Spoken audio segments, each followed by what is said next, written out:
Chapter 213.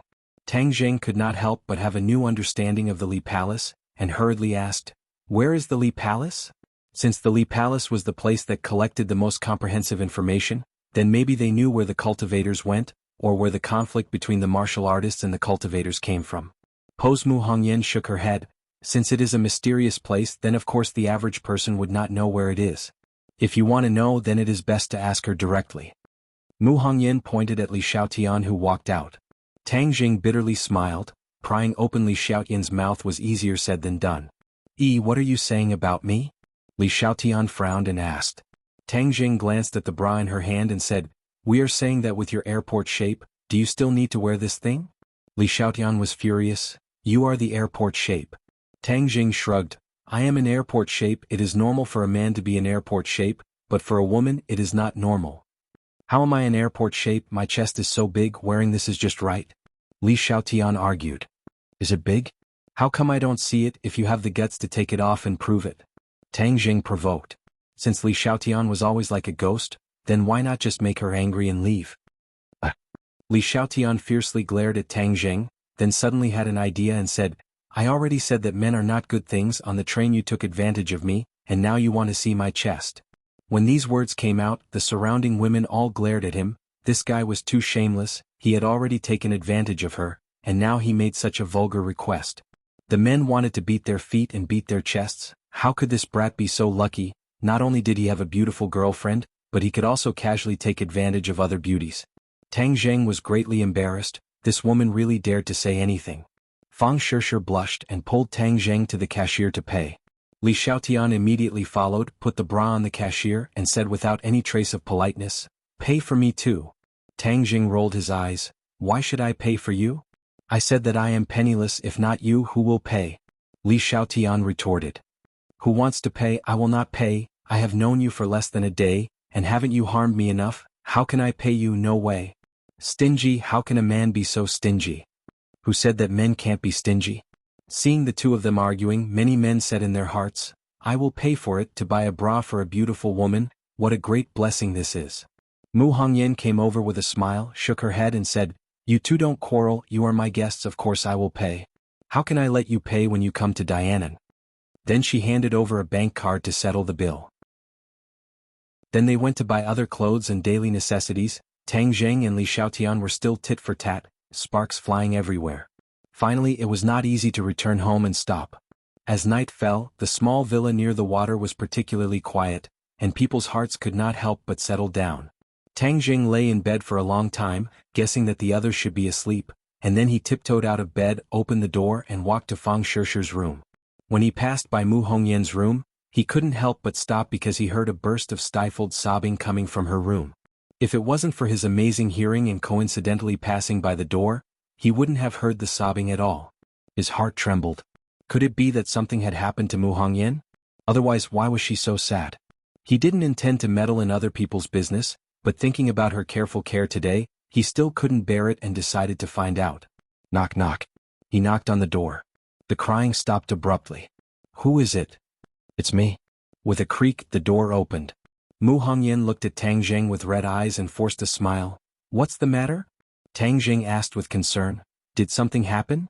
"I heard you crying." Mu Hongyan said awkwardly, "It's nothing."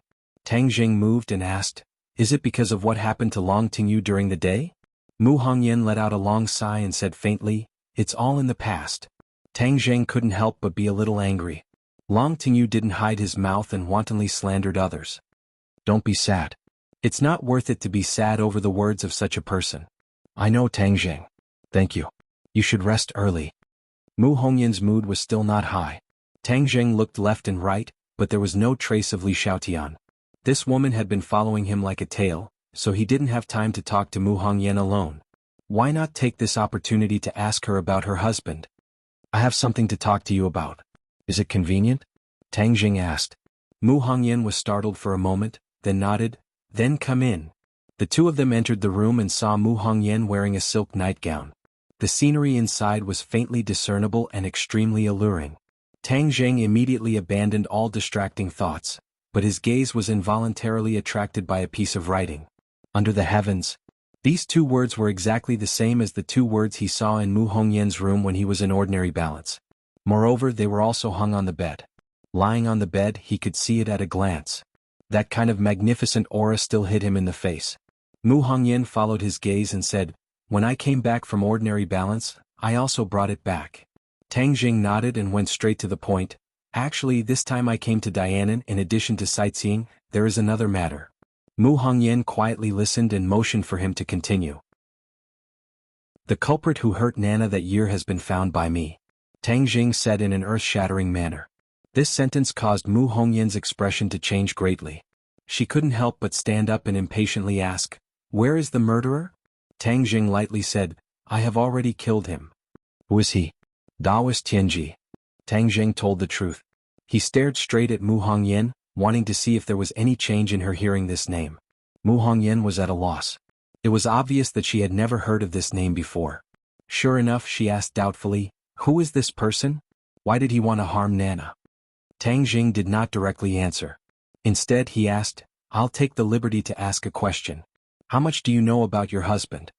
Mu Hongyan's expression fluctuated as she said, "I know him very well." "Oh, then is he a martial artist?" Mu Hongyan shook her head, "No. Long Tingyu is a martial artist of the 8th grade refining body. Moreover, your father-in-law is a top-notch expert. Why is your husband not a martial artist?" Tang Jing asked curiously. Mu Hongyan's expression had a trace of vigilance. She looked at Tang Jing and lightly said, "I am not a martial artist. I don't understand these things." She was lying. Tang Jing asserted. Although her lying ability was very high and there were almost no obvious flaws, Tang Jing still concluded that she was lying. Tang Jing smiled faintly and said, "Then let me change the question. How did your husband die?" Mu Hongyan's eyes flashed with a trace of pain and said, "He was killed." "Have you caught the murderer?" Mu Hongyan shook her head. "The murderer is too cunning. There have been no clues." "Then if I say that the murderer is the one who hurt Nana, would you believe me?" "What, it's the same person?" Mu Hongyan was shocked. "Why did he kill my husband and hurt Nana?" "If you don't tell the truth, I'm afraid I won't be able to tell you the reason." Mu Hongyan's gaze turned cold as she stared fixedly at Tang Jing. From the beginning she could not see through Tang Jing. Although she was greatly indebted to Tang Jing, this conversation still made her somewhat vigilant. "Tang Jing, I don't quite understand what you mean. Your husband was not a martial artist, but his strength was not inferior to a martial artist. I don't know if I'm right?" Mu Hongyan's eyebrows jumped. Her eyes flashed with unconcealable surprise and horror. Then she quickly looked away and said, "Tang Jing, I don't know what you mean by that. I've already said it so clearly. Do you still want to hide it?" Mu Hongyan bit her lip and hesitated for a long time before saying, "Tang Jing, I am very grateful that you saved Nana and even killed the murderer. No matter what, I can't repay your kindness. But your words still make me very confused. I don't know how to answer you." Tang Jing secretly sighed. It seemed that her vigilance was not ordinary. Since it was like this, then he could only use a strong medicine. The murderer is the same kind of person as your husband. He killed him in order to steal the treasure in his hands. Tang Jing threw out a heavy bomb. Mu Hongyan's eyes instantly widened. Her legs went soft and she actually fell into a chair. "How is that possible?" Tang Jing looked at her with a smile that was not a smile. These words finally caused her to have a violent reaction. It seemed that she was very clear that her husband was a cultivator and that cultivators were different in this world. Therefore she was so careful. Even if Tang Jing was her benefactor, she did not dare to speak carelessly. "Anything is possible. It seems that you also know about your husband. This group of people killed him for the treasure, but did not obtain the treasure. So in order to vent their anger, they burned Nana. Why are they so ruthless? We have no enmity with him. Why would he do this to our family?" Mu Hongyan bitterly muttered to herself. "This person is deranged. To him, killing is a trivial matter." Tang Jing lightly said. Mu Hongyan suddenly raised her head and asked, "How do you know these things?" "Of course it was the murderer who told me before he died. But you can rest assured that I have no enmity towards you. Otherwise I would not have saved Nana. Moreover, I also like Nana very much." Mu Hongyan became more and more vigilant towards Tang Jing. After all, this matter was very important. Even if Tang Jing was her benefactor, she did not dare completely trust him. From her eyes, Tang Jing could already read her thoughts. But he did not care. If it was anyone else, they would have the same reaction as her. "Your husband is a cultivator. Who else knows this secret? Cultivator. Mu Hongyan's lips trembled. It had been many years since she heard these two words. These two words were like a nightmare. Because of this identity, her happiness had turned into nothing. Chapter 214. Mu Hongyan looked at Tang Zheng in horror. The word cultivator was like a bolt from the blue, causing her brain to temporarily forget to think. After a long time she recovered and asked, "How do you know about cultivators? What is your identity?" Tang Zheng smiled and said, "Neither too fast nor too slow. You don't need to be nervous, you have seen my family's situation, so you should know what my identity is. Naturally I am not your enemy. It's just that I happen to know about cultivators. No wonder you are so vigilant. After all, cultivators are different in the eyes of others." Mu Hongyan recalled the process of meeting Tang Zheng. Tang Zheng really did not have any bad intentions towards her. Instead he selflessly helped her. It seems that she was too cautious. "Tang Zheng, I'm sorry my reaction was too extreme, but this matter is of great importance. I have no choice but to be cautious." Mu Hongyan finally eased her tone and said. Tang Zheng nodded to express his understanding. "But how do you know about cultivators? You are a martial artist, don't you see cultivators as your mortal enemy?" Mu Hongyan asked doubtfully. "Mortal enemy?" Tang Zheng snorted. "In this world there are many martial artists who do not even know about the existence of cultivators. What mortal enemy is there? Moreover, cultivators do not threaten martial artists. Is there a need to be so antagonistic like fire and water?" Degrees Celsius's all equal to Mu Hongyan was stunned. She did not expect Tang Zheng to say such rebellious words.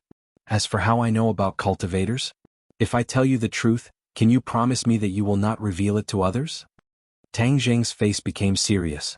If he wanted to obtain the magic weapon left by her husband, he must gain the other party's trust, and revealing his identity as a cultivator was undoubtedly a good method. Moreover, her husband was a cultivator, she should be able to accept Tang Zheng's identity. Mu Hongyan also became serious. Seriously looking at Tang Zheng, she promised, "If you believe me, I will naturally keep your secret." "Of course I believe you."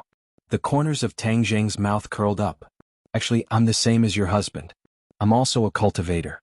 "What? You're also a cultivator?" Even though Mu Hongyan had been through countless big scenes and had long developed a character that remained indifferent, when she heard this sentence she still couldn't stop her heart from pounding. Her mind spun quickly, and many of her previous doubts were easily solved.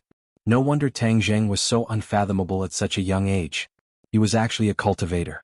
The most important thing was the miraculous life-prolonging pill. Even the king of medicine did not know how to make it, but Tang Zheng easily took out 2 of them. All this could only be explained by the identity of a cultivator. Tang Zheng nodded affirmatively. "Now you know that I mean you no harm, right? I am also an anomaly in the eyes of others." Mu Hongyan indignantly said, "This is all prejudice. We're all human. Why should cultivators be discriminated against just because they're different?" Tang Zheng secretly rejoiced. It seems that because of her husband being ostracized, she had a strong sense of identification with him. "Thank you for saying this, but in this world there are too many people who hold prejudice, so I have no choice but to carefully hide my identity." Mu Hongyan's expression darkened as she recalled a distant memory. She muttered to herself, "In the past he was also as careful as you. He didn't want others to find out. Even his father didn't know, but he told me because we trusted each other. Others thought that he was a cripple who didn't know any martial arts, but I knew that his heart was higher than the heavens." Mu Hongyan said as she looked at the words on the wall. He became a cultivator by chance. When others laughed at him, he silently cultivated. He believed that one day he would be able to soar into the sky and let everyone who looked down on him see how powerful he was. Mu Hongyan was completely immersed in her memories. Tang Zheng didn't disturb her and only quietly listened. But all of this changed after he found a magic treasure. I don't know what kind of magic treasure he found, but before he could share this joy with me he was killed. Was the person who killed him also a cultivator? Yes, a pair of master and disciple coveted his magic treasure. They killed him and stole it, but in the end they didn't succeed, so they found you and your mother to vent their anger. Too despicable and shameless. That's right, before you left ordinary balance, the person who attacked you and your mother was that disciple. It's him. Mu Hongyan still remembered that she was kidnapped, and it was also thanks to Tang Zheng that she was saved. Later his master Taoist Tianji found out that his disciple had died in ordinary balance and hurried over to find me. I spent a lot of effort to get rid of him. Mu Hongyan's expression finally changed. She gratefully said, "Tang Zheng, you helped us get revenge. I don't know how to repay you. Tang Jing smiled. Nana and I are fated. Besides, your husband is also a cultivator. This is also a kind of fate. Avenging him can be considered a good thing. Then you said that there was another purpose in coming to Dianan. What is it? Magic treasure. The whereabouts of the magic treasure your husband got is unknown, so I want to find it. Tang Jing said frankly. Magic treasure again. Mu Hongyan raised her eyebrows. Her husband died because of the magic treasure. She didn't expect that Tang Jing would come because of the magic treasure again. I'll tell you the truth. My cultivation is not very high, so I need this magic treasure. In exchange, you can make any request. I will do my best to fulfill it. Everyone was familiar with each other. Tang Jing obviously couldn't rob her. Mu Hongyan shook her head. I already said it. He didn't have time to tell me what magic treasure it was, and he didn't even tell me where the magic treasure was before he met with an accident. Mu Hongyan's eyes were firm. She didn't lie. Tang Jing couldn't help but feel gloomy. Could it be that this time he had to return empty-handed? The mysterious level magic treasure was very important to Tang Jing. Then did he leave any clues? Tang Jing didn't give up and asked. Mu Hongyan thought for a moment and said uncertainly, I don't know about this. In the past he liked to lock himself in the training room. If he left a clue, maybe it's in the training room. Tang Jing's head rekindled with hope.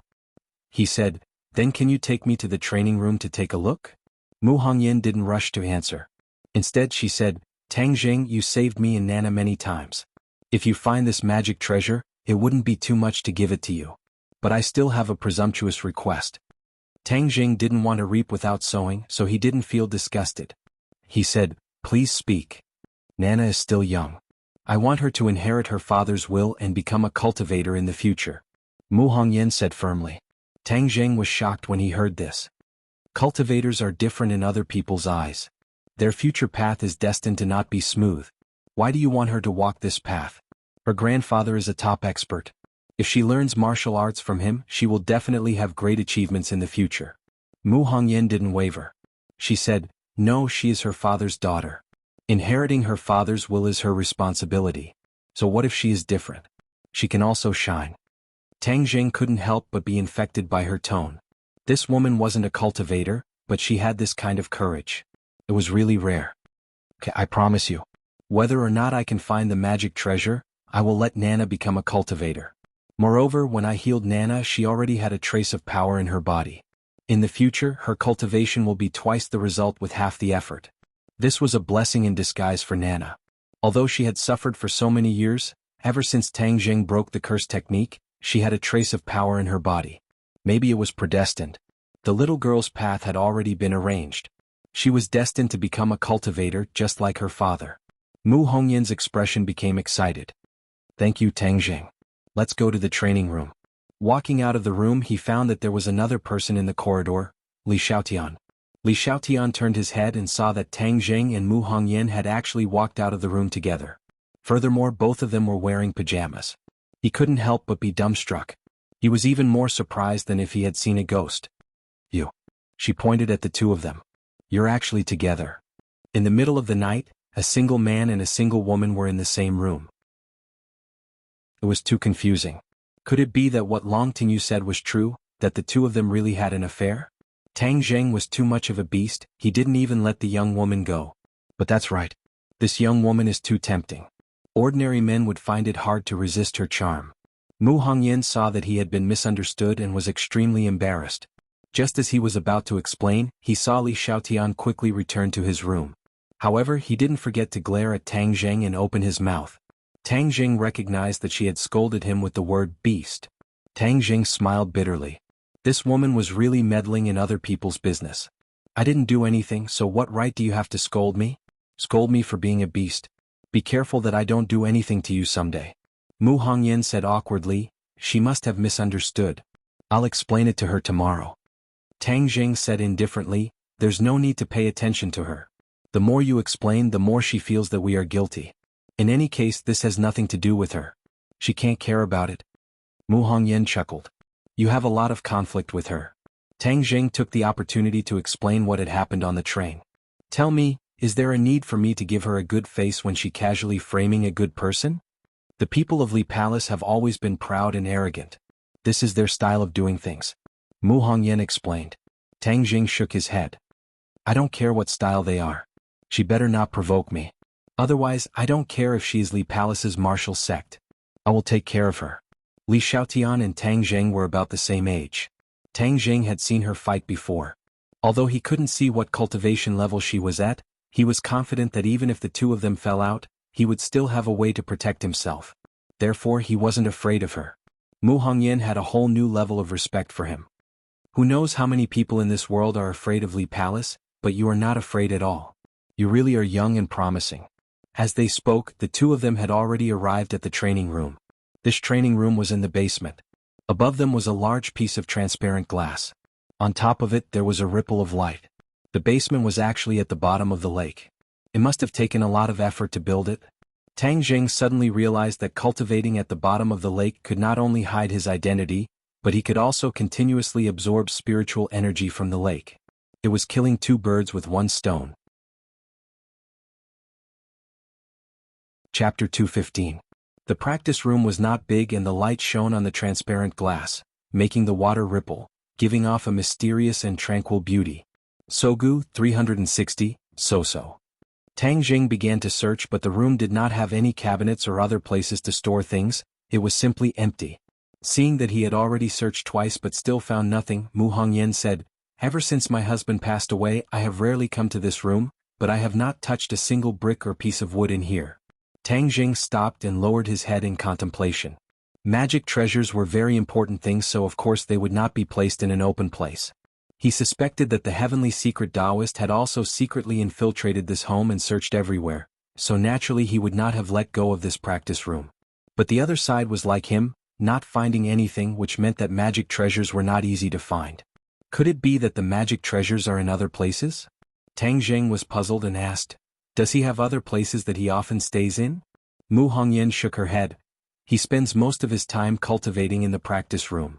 That's strange, I've already searched twice and did not miss a single detail, so why haven't I found a single clue? Tang Jing shook his head in puzzlement. Could it be that he hid the magic treasures in other places? Or could it be that I am not fated to find this magic treasure? Tang Jing could not help but feel a little discouraged. If he continued to search like this, there would be no need for him to do so. Even if it was daybreak, it would only make Li Xiaotian suspicious. He shook his head in disappointment and no longer searched, leaving the practice room with Mu Hongyan. Tang Jing, I'm sorry, but I really do not have any other useful information to provide. Mu Hongyan said in shame. Tang Jing casually said, Magic treasures are something that can only be found by chance. Don't worry, I will still teach Nana techniques, but with Li Xiaotian here, I'm afraid she will find out. So when Nana grows up a bit, I will personally teach her the method of cultivation. Mu Hongyan smiled in relief. Thank you. After the two of them separated, Tang Jing quietly sneaked into Fang Shishir's room. Tang Jing truthfully told her about his conversation with Mu Hongyan. Fang Shishir advised him not to worry about it. Then, after a round of passionate lovemaking, she soothed his soul and fell into a deep sleep. In the next few days they were not idle. Under the leadership of Mu Hongyan, they toured the mountains and rivers of southern Yunnan. The scenery in Dianan was indeed beautiful. It preserved the most natural scenery, which made Tang Jing and Fang Shishir, two people who had lived in the city since childhood, very happy. Tang Jing also temporarily put aside the disappointment of not finding a magic treasure and immersed himself in the mountains and rivers. He found a clue. The spiritual energy in the mountains and rivers was obviously much richer than in the city, even more abundant than in the ordinary Balance Mountain. If it weren't for Li Xiaotian watching from the side, he planned to use the spirit-gathering pill to absorb the spiritual energy of heaven and earth in the mountains and quietly cultivate for a period of time. Today they drove to the highest and most dangerous fairy peak in southern Yunnan. It was said that in ancient times, fairies descended to this place, which was how the mountain got its name. The fairy peak was steep and there was only one winding road up the mountain. Tourists were weaving, but most of them were using vehicles. There were only a few people who hiked up the mountain. Tang Jing and the others of course went up the mountain by car. After looking around they saw that it was already late, so they went down the mountain by car. Mu Hongyan personally drove and Tang Jing sat in the passenger seat, holding Nana in his arms. This girl was more and more clingy to Tang Jing, and she wanted to hang on him all the time. She had more authority than Fang Shishir, his official girlfriend. However, no one cared about this child. Instead they thought she was very cute. The car drove at a constant speed. There was a curve in front of them.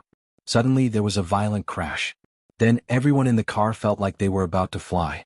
"Be careful," Tang Jing shouted. From the rearview mirror he saw a huge off-road vehicle hit the butt of their car. "There's a car accident." Mu Hongyan also noticed this and quickly shouted, "Everyone don't panic." The people in the car were not ordinary people. Except for the initial panic, they didn't make a fuss. "Our car is still sliding forward. Be careful," Tang Jing reminded, and Mu Hongyan hurriedly stepped on the brakes, but the car's forward momentum still did not stop, because the off-road vehicle behind them was like a roaring beast, pressing against their cars. But as it rushed forward, the tires rubbed against the ground, creating several black tire marks. In the blink of an eye, their car was pushed to the edge of the cliff at the curve and hit the railing hard. Their hearts sank. This was not a car accident, but a well-planned assassination. They wanted to knock them off the cliff.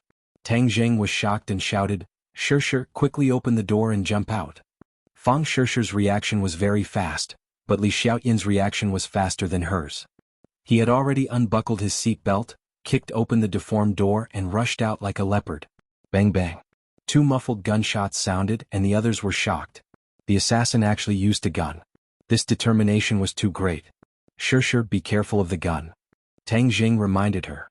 Fang Shirshir shouted, "Understood," and rushed out of the car. A bullet just happened to fall on the door. If she was a second later, she would definitely be hit by the bullet. These people are not ordinary people, Tang Jing thought, but he didn't have time to think about who sent the other party and who the target was. The only thought in his mind now was to escape. It was not difficult for him to escape, but it was not so easy for Mu Hongyan. After all, she didn't know martial arts. In her panic, she didn't even have time to unbuckle her seat belt. Then, with a loud bang, the car slammed into the railing, and half of it was suspended in the air. Mu Hongyan's side of the door was severely deformed because of the impact, and the huge impact made her stuck in the seat, unable to move. She subconsciously let out a scream. When Nana saw this, she cried loudly. She was in Tang Jing's arms and was not injured, but when the child saw this scene, she was instinctively afraid. "Mom?" Nana cried out. Mu Hongyan shouted, "Tang Jing, hurry up and save Nana. Don't worry about me. You hang in there. I'll come to save you after I get Nana out." The situation was urgent and Tang Jing didn't have time to think. He kicked the door and rushed out. Bang bang, bullets rained down on Tang Jing, causing dust to fly around him. Tang Jing simply had no way to put Nan down, so he could only tightly hug her in his embrace to prevent her from being hit by the bullets. With a casual glance, he saw 4 black muzzles poking out of the off-road vehicle's window, aiming at them and shooting. Damn it, who are these people? How could they use such powerful firepower? Tang Jing gnashed his teeth in hatred, but found that Fang Shirshir and Li Xiaotian were lying on the ground, not daring to show their heads. These gunmen were too hateful. They must know that they knew martial arts, so they used their firepower to suppress them. "We can't go on like this." Tang Jing glanced back and found that the car was tilting away from the cliff. If they didn't get rid of these gunmen, they wouldn't have time to save Mu Hongyan. So she pushed Nana into Fang Shirshir's arms and said, "Protect Nana. Be careful. I'll get rid of these people. Be careful." It was the first time that Fang Shirshir had faced such a thrilling situation. She couldn't help but be excited and scared. Whoosh! Tang Jing rushed out and the bullets almost brushed past his body. He roared and with a wave of his hand, a few stones that he picked up in passing shot into the windshield. Under the broken windshield, the driver was hit by a stone on the spot, and suddenly fell on the steering wheel. Suddenly the off-road vehicle sped up. At such a close distance, Tang Jing could even see the surprise on the faces of the other gunmen. Obviously, they didn't expect Tang Jing's reaction to be so fast. Moreover, the driver stepped on the gas pedal before he died, so the off-road vehicle rushed toward Tang Jing like a runaway horse. Tang Jing quickly moved aside. Seeing the off-road vehicle speeding past him, Tang Jing quickly grabbed the window with his arm and flew to the roof of the car. Bang! Bang! Bang! The gunman found Tang Jing's trace and aimed at the roof of the car and pulled the trigger. Tang Jing didn't stay on the roof of the car. Instead, he lightly jumped over the roof and flipped to the other side. From the other side of the window, he punched a gunman in the face. Suddenly, the gunman's face exploded and blood flowed out. He died on the spot. Tang Jing was furious. Just this punch alone was enough to kill. The remaining 2 gunmen shouted, "Shoot him, kill him, kill him." The gunshots were loud, but after all, 2 gunmen were dead. The threat to Tang Jing was greatly reduced. Tang Jing smoothly grabbed the hand holding the gun from the front passenger seat and pulled it hard. The pistol was in his hand. Tang Jing didn't hesitate. He turned the muzzle, aimed at the other gunman in the back seat and pulled the trigger. Although Tang Jing had never used a gun at such a close distance, and his hand was very steady, his palm felt a little recoil. The muzzle didn't shake at all. The bullets poured out and completely shot into the enemy's body. When the last gunman saw this, his face turned pale with fright. He screamed and wanted to resist. Tang Jing smashed the gun on the gunman's head. Blood flowed out and the gunman fainted. Tang Jing, be careful. Suddenly, Fang Shishir screamed. Before Tang Jing had time to react, he felt a huge impact. If he hadn't grabbed the window tightly, he would have been thrown out. Then he saw a frightening scene. The off-road vehicle hit Mu Hongyan's car, and the two cars fell off the cliff at the same time. Tang Jing's body was also in midair. He felt a biting cold wind blowing from the cliff, and he couldn't help but break out in a cold sweat. Mu Hongyan's scream came from the car. Tang Jing almost didn't think. He jumped up and the two cars and one person fell down the cliff. Chapter 216. This scene scared Fang Shishir so much that she screamed, "Tang Jing, brother godly doctor, mom?" Nana also burst into tears. Her tender little face was filled with fear. Her tears were like pearls rolling down her cheeks. Please add Li Xiaotian also smacked her lips. It was hard to hide her surprise. He really dared to jump. Tang Jing threw himself onto Mu Hongyan's car and quickly got into the car. He saw Mu Hongyan's face was ashen. She was already in despair. When she saw Tang Jing, Mu Hongyan shouted in surprise, "What are you doing here?" "I said I would save you. Naturally, I will come to save you." Tang Jing pulled out War Soul from under the seat. He even brought War Soul with him when he came out for a trip. War Soul flashed with a black light and slashed the other side of the car door. Mu Hongyan immediately regained her freedom. Tang Jing quickly held her in his arms and rushed out of the car. The mountain wind whistled. The two of them stood on the roof of the rapidly falling car. They found that the car had already fallen more than 100 meters. Tang Jing could only see Fang Shishir's face full of concern at the edge of the cliff.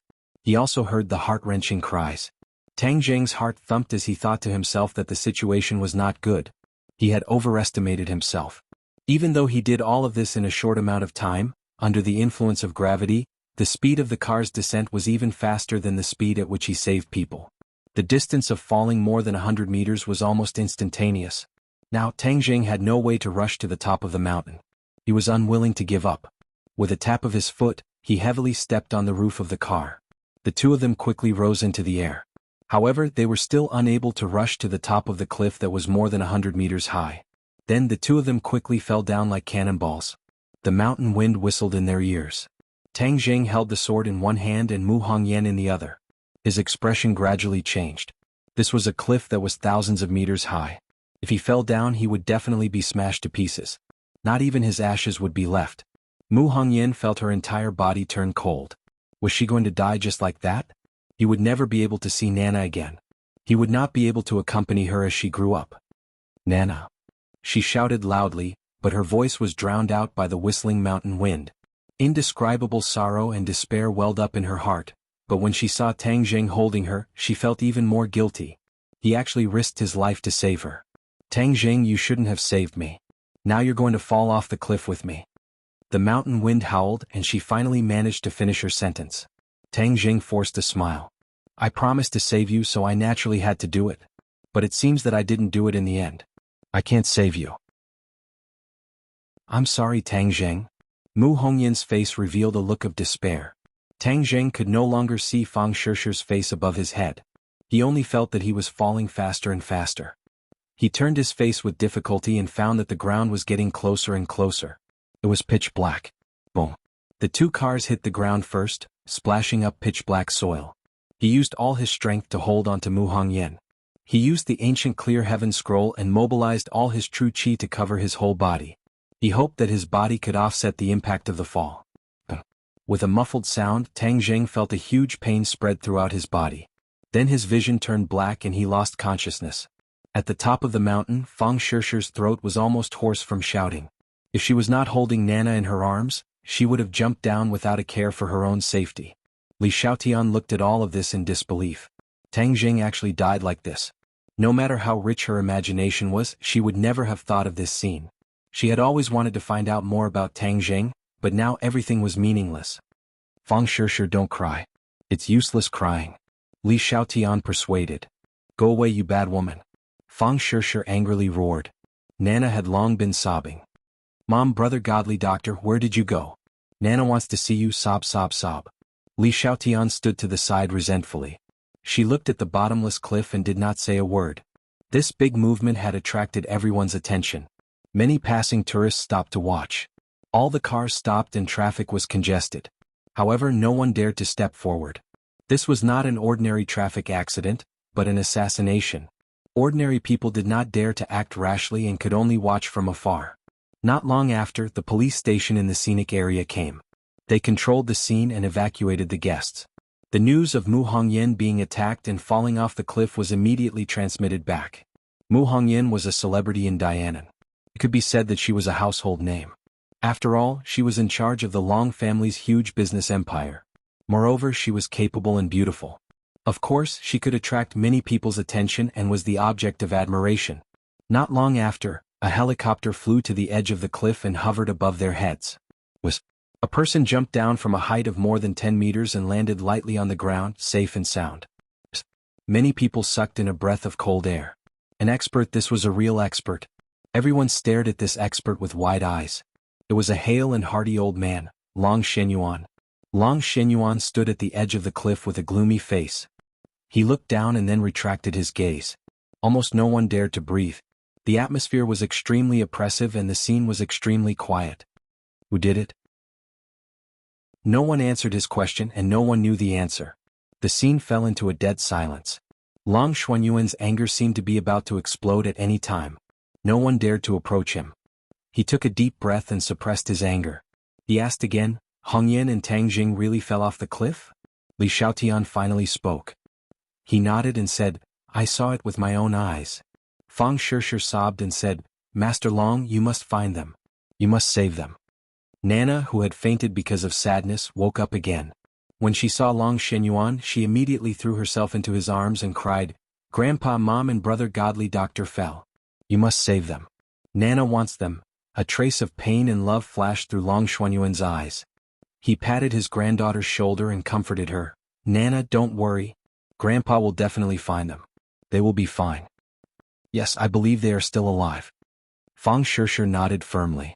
Long Shenyuan and Li Xiaotian looked at her in surprise. They didn't know where her confidence came from. This was a cliff that was thousands of meters high. No matter who fell, they would be smashed to pieces. Long Shenyuan might have been infected by Fang Shishir's persistence. He said, I will send people to search immediately. The helicopter circled around and immediately dived down to the bottom of the mountain to begin the search. Long Shenyuan, on the other hand, brought Fang Shishir and the others to the car and returned to the small villa by the lake. The news of Mu Hongyan being attacked and falling off the cliff quickly spread to the ears of the various forces in Dianan. Everyone wondered if they had heard wrongly. Mu Hongyan being attacked and falling off the cliff, was this a joke? There was actually someone who dared to do such a thing in Dianan. Before everyone's shock subsided, Long Xuanyuan's anger followed closely behind. Several forces that were secretly opposing the Long family were swept away at a speed that was as easy as crushing dry weeds and smashing rotten wood. The atmosphere of the entire Dianan became oppressive, and an inexplicable pressure pervaded the air. Everyone immediately expressed that this matter was not done by them. The Long family was a veritable local tyrant in Dianan. Many people relied on the Long family to make a living. Assassinating Mu Hongyan was like poking a hornet's nest. Long Shenyuan didn't listen to one side of the story. Not only did he continue to send a large number of people to investigate, but he also focused on the investigation of the gunmen. In the end, the investigation found that a group of foreign assassins had recently appeared in Dianan, and this matter was done by them. This group of foreign assassins obviously didn't know Mu Hongyan's identity, so they only thought of her as an ordinary rich person. They never thought that she would have such a prominent identity. It was no wonder. The local forces in Dianan knew how terrifying this matter was. It was simply impossible to do it. Only the foreign forces didn't know the details and poked such a big hornet's nest. The search of the helicopter quickly came to a preliminary result. There was a large area of forbidden death below the fairy peak. The people of Dianan were very clear about it. There were many swamps in this area and miasma filled the air. The search was very difficult, and for the time being, the bodies of the two people had not been found. The so-called most beautiful place was often the most dangerous place. The fairy peak was like this. The scenery at the top of the mountain was beautiful, but at the bottom of the mountain was an endless forbidden death zone. It was connected with other undulating mountains and was a primitive mountain range. Even though the tourism industry was developed, Dianan did not develop this primitive mountain range. This was because ferocious beasts ran rampant, swamps were everywhere and miasma filled the air. Once an ordinary person inhaled a large amount of miasma, it was enough to be fatal. Moreover, the countless swamps were like bloody mouths, swallowing the lives of those who entered. Every year there were many exploration teams that entered this forbidden death zone, but they never came out again. In the past few years, there were fewer and fewer people exploring. Everyone gradually understood that this forbidden death zone was the hunting ground of the Grim Reaper, and it was better not to touch it. Under the pressure of Long Xinyuan, his subordinates wore gas masks and searched this small area for 3 days and 3 nights, but they still found nothing. Many people thought that although they did not find the bodies, they must have been swallowed by the swamps that ate people without spitting out the bones. The Long family fell into a state of sadness, but there were some people who were not sad. Long Tingyu had been secretly happy for the past few days and he was extremely happy. This was because the real culprit of this assassination was him. He had specially invited foreign forces to do this business in order to not expose himself. Now he had finally gotten what he wanted. However, he also had a little regret. He had originally planned to kill Tang Jing alone, and then capture Mu Hongyan alive. This way he could fulfill his wish and get Mu Hongyan, this beauty, into bed. However, Tang Jing's reaction was too intense. He directly killed the other party's driver, causing both parties to fall off the cliff. Although it was a little regretful, Long Tingyu was still very happy because his gaze was fixed on other prey. Since Tang Jing was dead, then his beautiful girlfriend had become an ownerless object. Without Mu Hongyan, then let Fang Shishir take over. Chapter 217. Tang Jing regained consciousness and found that his entire body was in incomparable pain, as if he had fallen apart. It was as if every bone in his body was broken and his muscles were torn apart. He had never tasted this kind of pain before. Quick update, no ads coming soon. He let out a painful groan before he adapted to the pain. Then he took a deep breath and used a lot of strength to slowly open his eyes. His eyelids were so heavy that it felt like they were filled with lead. When he finally opened his eyes, a dim light entered his vision. The scene in his field of vision slowly condensed together and projected on his retina. This was a dim wooden house. The wind was blowing all around and there was light coming in through the cracks in the wood. Tang Jing was lying on a cold wooden bed. His body was tied to the bedboard by ropes, making him unable to move. What's going on? Why am I tied up? Didn't I fall off the cliff with Mu Hongyan? Shouldn't I be dead? Is this the ghost realm? No, Tang Jing had heard a little about the ghost realm from Tian Chanzi. This was definitely not the ghost realm. Moreover, after people died, they became ghosts and were muddle-headed. How could they be as clear-headed as he was? He could still remember everything that happened before, and the feeling of his body was so real. I'm not dead. Tang Jing immediately judged this point. Although his whole body was in unbearable pain, this news still made him very excited. As long as he was not dead, there was still hope. But who saved him? Why did they help him? And where was this place? A series of questions came one after another and he felt a splitting headache. It seemed that the injury was too serious to even think about it.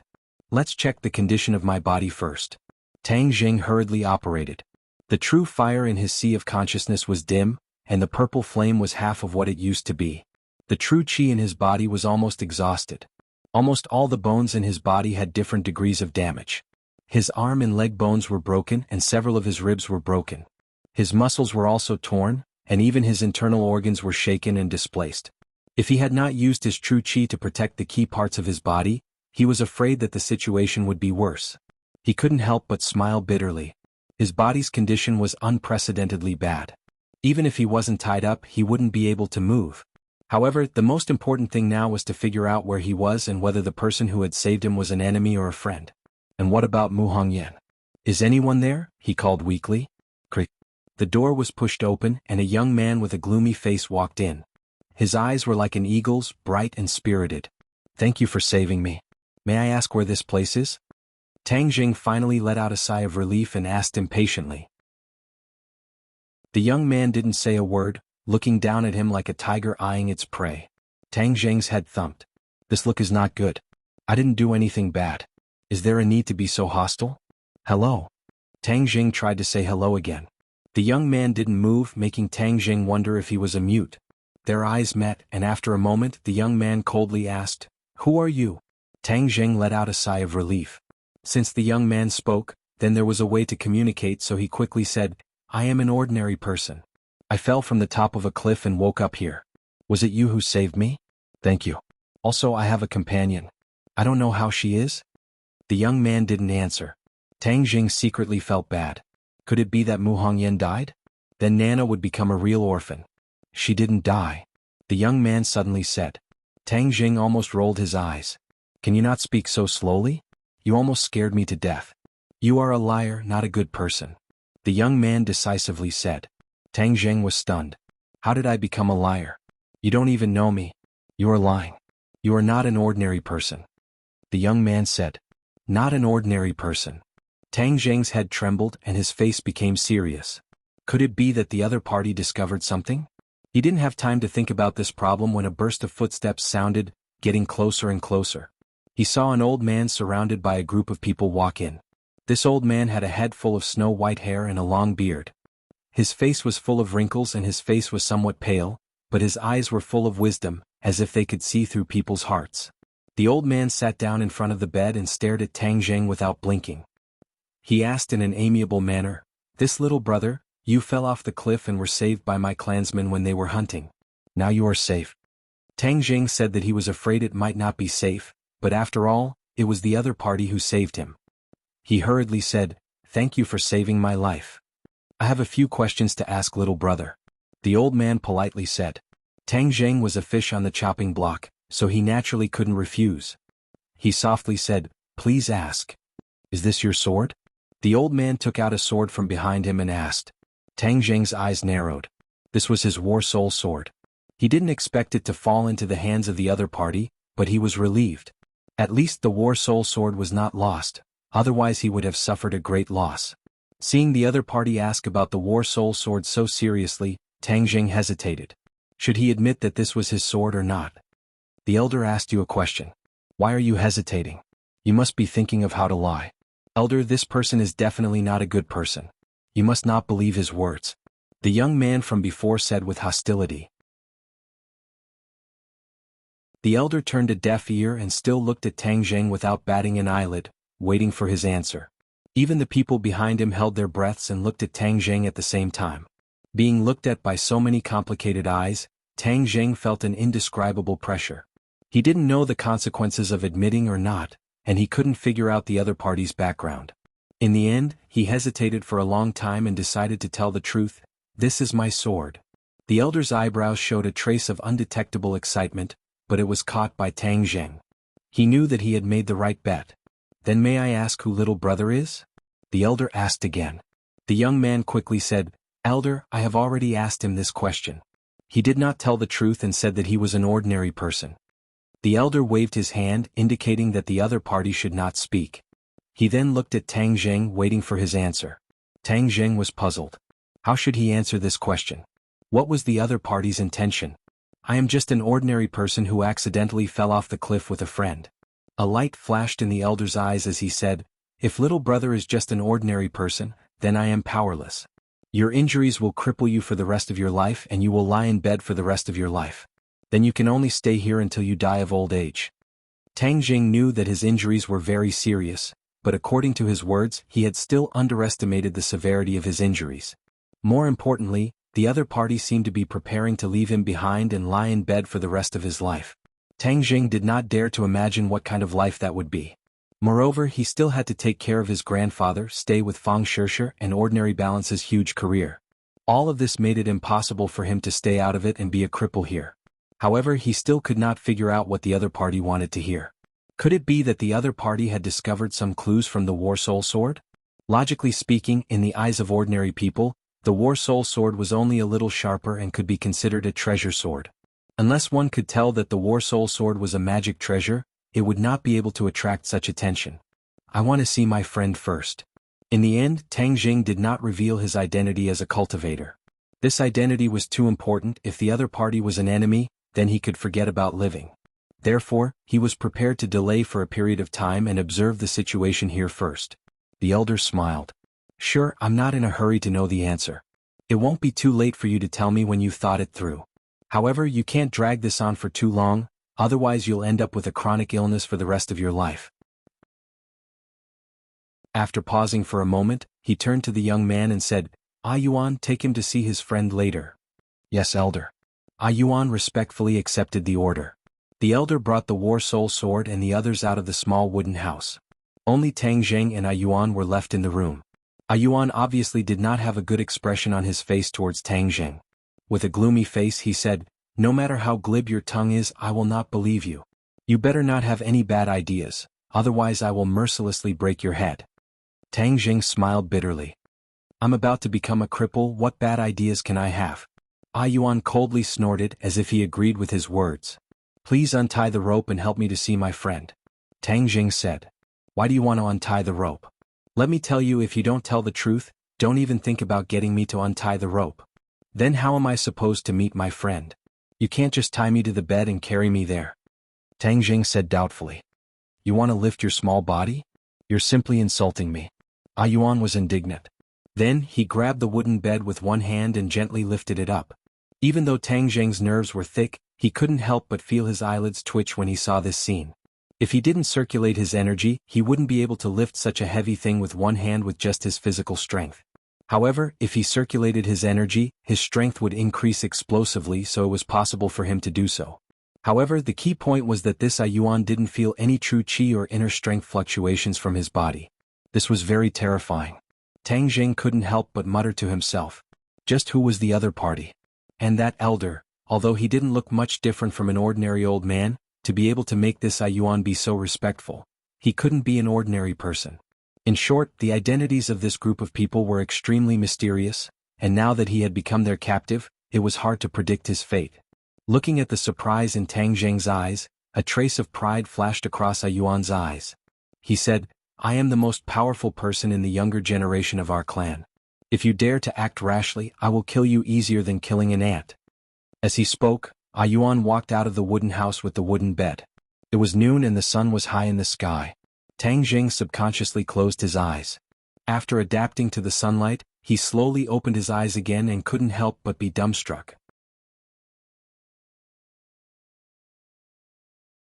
Chapter 218.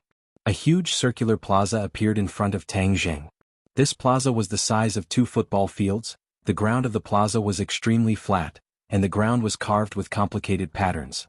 The most eye-catching thing was the 4 huge stone statues around the plaza. The stone statues were about 10 feet tall and bathed in the sunlight, emitting a mysterious aura. These stone statues were lifelike, no different from ordinary people. Looking closely, it was as if the stone statues were also looking at him. A soul-stirring power reached straight into his heart, causing him to feel deep veneration. Seeing Tang Zheng staring straight at the stone statue, Yuan said proudly, This is the guardian of my clan, isn't it spectacular? Tang Zheng swallowed his saliva. To tell the truth, he had never seen such a tall and spectacular stone statue with his own eyes before. He sincerely said, Spectacular. The guardian god has protected my clan for countless years. Even the elders don't know when they appeared.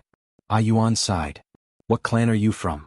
Tang Zheng realized that the other party's clothes were still different from his. They were basically coarse linen clothes which were already very rare. Furthermore, they all had long hair just like ancient people. Ancient people? Tang Zheng's heart skipped a beat. He raised his eyes and looked into the distance. The plaza was surrounded by scattered houses, and outside was a forest that covered the sky and covered the sun. Tang Zheng looked into the distance from the top of the fairy peak and discovered that there were vast mountains that stretched to the end of his line of sight. Although they were not as high as the fairy peak, they occupied an extremely large area, giving people a strong visual impact. Tang Zheng stood on the flat ground, unable to see what was behind the forest that covered the sky, but he also felt that it was an endless forest. In other words, he was currently in the vast forest that he had seen before. Wasn't it said that this was a forbidden zone of death, filled with miasma and swamps that were not suitable for human survival? How could there be humans? His heart was in turmoil. These people were dressed strangely. Could it be that they were from some tribe that lived in seclusion here? Tang Zheng could not make up his mind. If they were really an ancient tribe that lived in seclusion here, How could they avoid the detection of such high-tech satellites with such advanced technology? After all, with such a huge square and these mysterious stone statues standing in broad daylight, the low Earth orbit satellites that were tens of thousands of meters above the ground would definitely notice them. Hearing his question, Yuan glanced at him warily and said, "You want to get information from me? No way." Yuan's progress was like flying. Holding the wooden bed, he quickly arrived at a house at the edge of the plaza. This house was obviously much better than the house Tang Jing lived in. From afar, Tang Jing saw a familiar figure sitting in front of the house. His eyes were blank and he was holding his chin with one hand. He was staring at the square in a daze. Mu Hongyan. Tang Jing recognized her at a glance. She was safe and sound under the protection of Tang Jing's body. Mu Hongyan also saw Tang Jing on the wooden bed. With a whoosh, she jumped up and quickly walked up to him. She cried out in surprise, "Tang Jing, are you okay? You won't die for the time being." Tang Jing forced out a smile, but it affected his muscles. A heart-wrenching pain assaulted him, causing his smile to be uglier than crying. Mu Hongyan patted her chest and said with lingering fear, "I thought something bad had happened to you. These people never told me about you." While they were talking, Tang Jing had already been put down. Mu Hongyan finally saw his appearance clearly. He was actually tied up. Immediately, she raised her eyebrows and stared at Yuan. "What are you doing? Why are you tying him up?" Yuan said coldly, "Of course it's to prevent him from escaping. We are free. If we want to leave, we can leave. What right do you have to stop us?" Mu Hongyan roared angrily like an angry lioness. Yuan remained unmoved and said, "He is my captive. Before he tells the truth, I will never let him escape." "Captive? You put us under house arrest. This is against the law." Mu Hongyan complained. "Against the law?" Yuan was stunned for a moment, then laughed out loud. "Our elders are the law here. I am following the elders' orders, how could I break the law?" Tang Jing knew that talking to this kid was nonsense, so he hurriedly stopped Mu Hongyan and said, "Do you still remember what happened to us?" Mu Hongyan shook her head blankly. "I only remember that the two of us fell off the cliff together, and when we woke up, we were already here. Fortunately, you used your body to save me and I am safe and sound. We have been here for 2 days and I have been asking for your news, but they did not tell me at all." As she spoke, she angrily glared at Yuan, but Yuan acted as if he did not see it. He only pricked up his ears to listen to the conversation between the two, as if he wanted to discover some secret from the conversation. 2 days, you mean we've been here for 2 days? Tang Jing was shocked. Could it be that he had been unconscious for 2 days? Mu Hongyan said with a sad expression, "Yes, it's been 2 days. Our family must be worried to death about us. We have to hurry back." Tang Jing obviously knew that his family members were burning with anxiety. It was very likely that they all thought that he had fallen off the cliff and died. However, the key point was that it was not easy to leave this place. Furthermore, he was injured and could not move. "Don't be impatient. We will definitely go back. I promise you," Tang Jing said firmly. Mu Hongyan looked into his eyes and her heart softened. Tang Jing had fallen off the cliff in order to save her, and if it wasn't for protecting her, he wouldn't have been injured to such an extent. All these years, no one had ever dared to give up their lives for her. Her heart seemed to be melting. Hearing Tang Jing's promise, she did not doubt it. Instead, she believed it without hesitation. She nodded and said, "I believe you. We will definitely leave this place." Yuan scoffed and sneered disdainfully, "Without the help of our clansmen, even if your body recovers, it would be impossible for you to leave this 10,000 huge mountains." Their expressions couldn't help but darken. "All right, you've seen your friend. Let's go back," Yuan said. Mu Hongyan's expression suddenly changed. She grabbed onto the wooden bed tightly and shouted, "No, he's injured. I want to take care of him. You can't take him away." These 2 days were definitely torture for Mu Hongyan. She didn't know anyone and everyone looked at her with vigilance. Now that she finally saw Tang Jing, how could she let him leave her? Unknowingly, Tang Jing was able to stabilize her mind and give her peace of mind. She had already treated Tang Jing as her pillar of support. Yuan frowned and said unhappily, "You've already seen each other. If you still want to stay together, there's no way." As he spoke, he was about to gather the wooden bed together. "No, he's already injured to such an extent. He can't be left unattended." Mu Hongyan desperately grabbed onto the wooden bed and refused to let go. Yuan glared angrily. Why were these two so troublesome? He was not a person who would take pity on the fairer sex. He directly raised his hand and Mu Hongyan fell into the air. Seeing this, Tang Jing hurriedly stopped him and said, "Stop, let us stay together. Otherwise you won't be able to get my answer." "You dare to threaten me?" A Yuan flew into a rage. His other hand clenched into a fist, as if he could smash Tang Jing's head at any moment. However, Tang Jing acted as if he did not see it. He stared straight at A Yuan and did not back down. "I am threatening you, so what can you do? Do you believe that I won't blow your head off with one punch? Haha, alright then, come. Since I've already become like this, I don't care if I take another punch." Tang Jing laughed. A Yuan was startled. This person was really not afraid of death. Of course he did not dare to kill Tang Jing. Otherwise the elder would skin him alive. "If you can't make the decision, you can ask your elder," Tang Jing said. "Just you wait, I will never let you succeed." A Yuan angrily put down the wooden bed. Mu Hongyan landed on the ground again. Her legs went soft as she laid on the bed, exhaling like an orchid. A Yuan angrily left and went to ask for instructions from the elder. Tang Jing and Mu Hongyan could finally be alone. He hurriedly said in a low voice, "Have you found any useful information in the past 2 days?" Mu Hongyan took a deep breath and said, "In the past 2 days I have been restricted from moving too far, but I have also seen some things. This is obviously an ancient tribe that lives in seclusion in the 10,000 mountains. It was hard to imagine that there was such an ancient tribe living in the death-forbidden zone in everyone's eyes. They hunt for a living. Every day I can see people carrying the corpses of ferocious beasts back. The people of this tribe seem to be extremely strong and there are hundreds of them. Then is there any way to leave this place?" Mu Hongyan shook her head. "There are people guarding every exit, and the houses are surrounded by high fences, so there is no way to escape.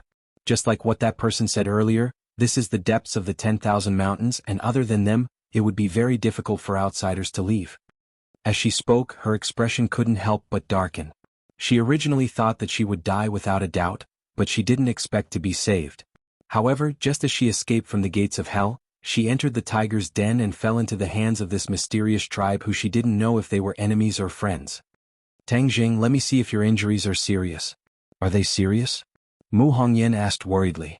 Tang Jing laughed bitterly. "I can still hold on for a few days with this injury, but I'm afraid it's hard to say if I can recover in the end. I don't even know how many bones I have broken." Mu Hongyan's eyes reddened and she was about to cry. She was originally a strong woman, but at this moment she was especially sensitive. She said shamefully, "Tang Jing, I'm sorry, it's all my fault.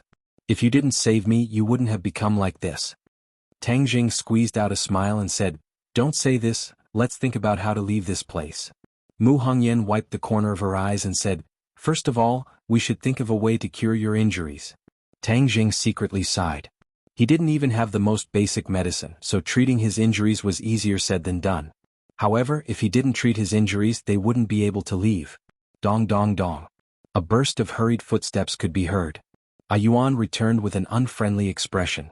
Tang Jing's heart moved and said, "Elder, have you agreed?" A Yuan coldly snorted, "I'm warning you, don't have any bad ideas. Hurry up and tell the truth, otherwise I won't let you off." As he said that, he broke the rope on Tang Jing's body and lifted him up with one hand. He entered the house and placed him on Mu Hongyan's bed. Then he picked up the wooden bed outside the house and left unwillingly. Tang Jing heaved a sigh of relief. Staying with Mu Hongyan would at least make it easier to communicate and understand everything here. Mu Hongyan was also overjoyed. Before Tang Jing could be happy, he felt a strong urge to urinate in his lower abdomen. He had been unconscious for 2 days and now he wanted to pee.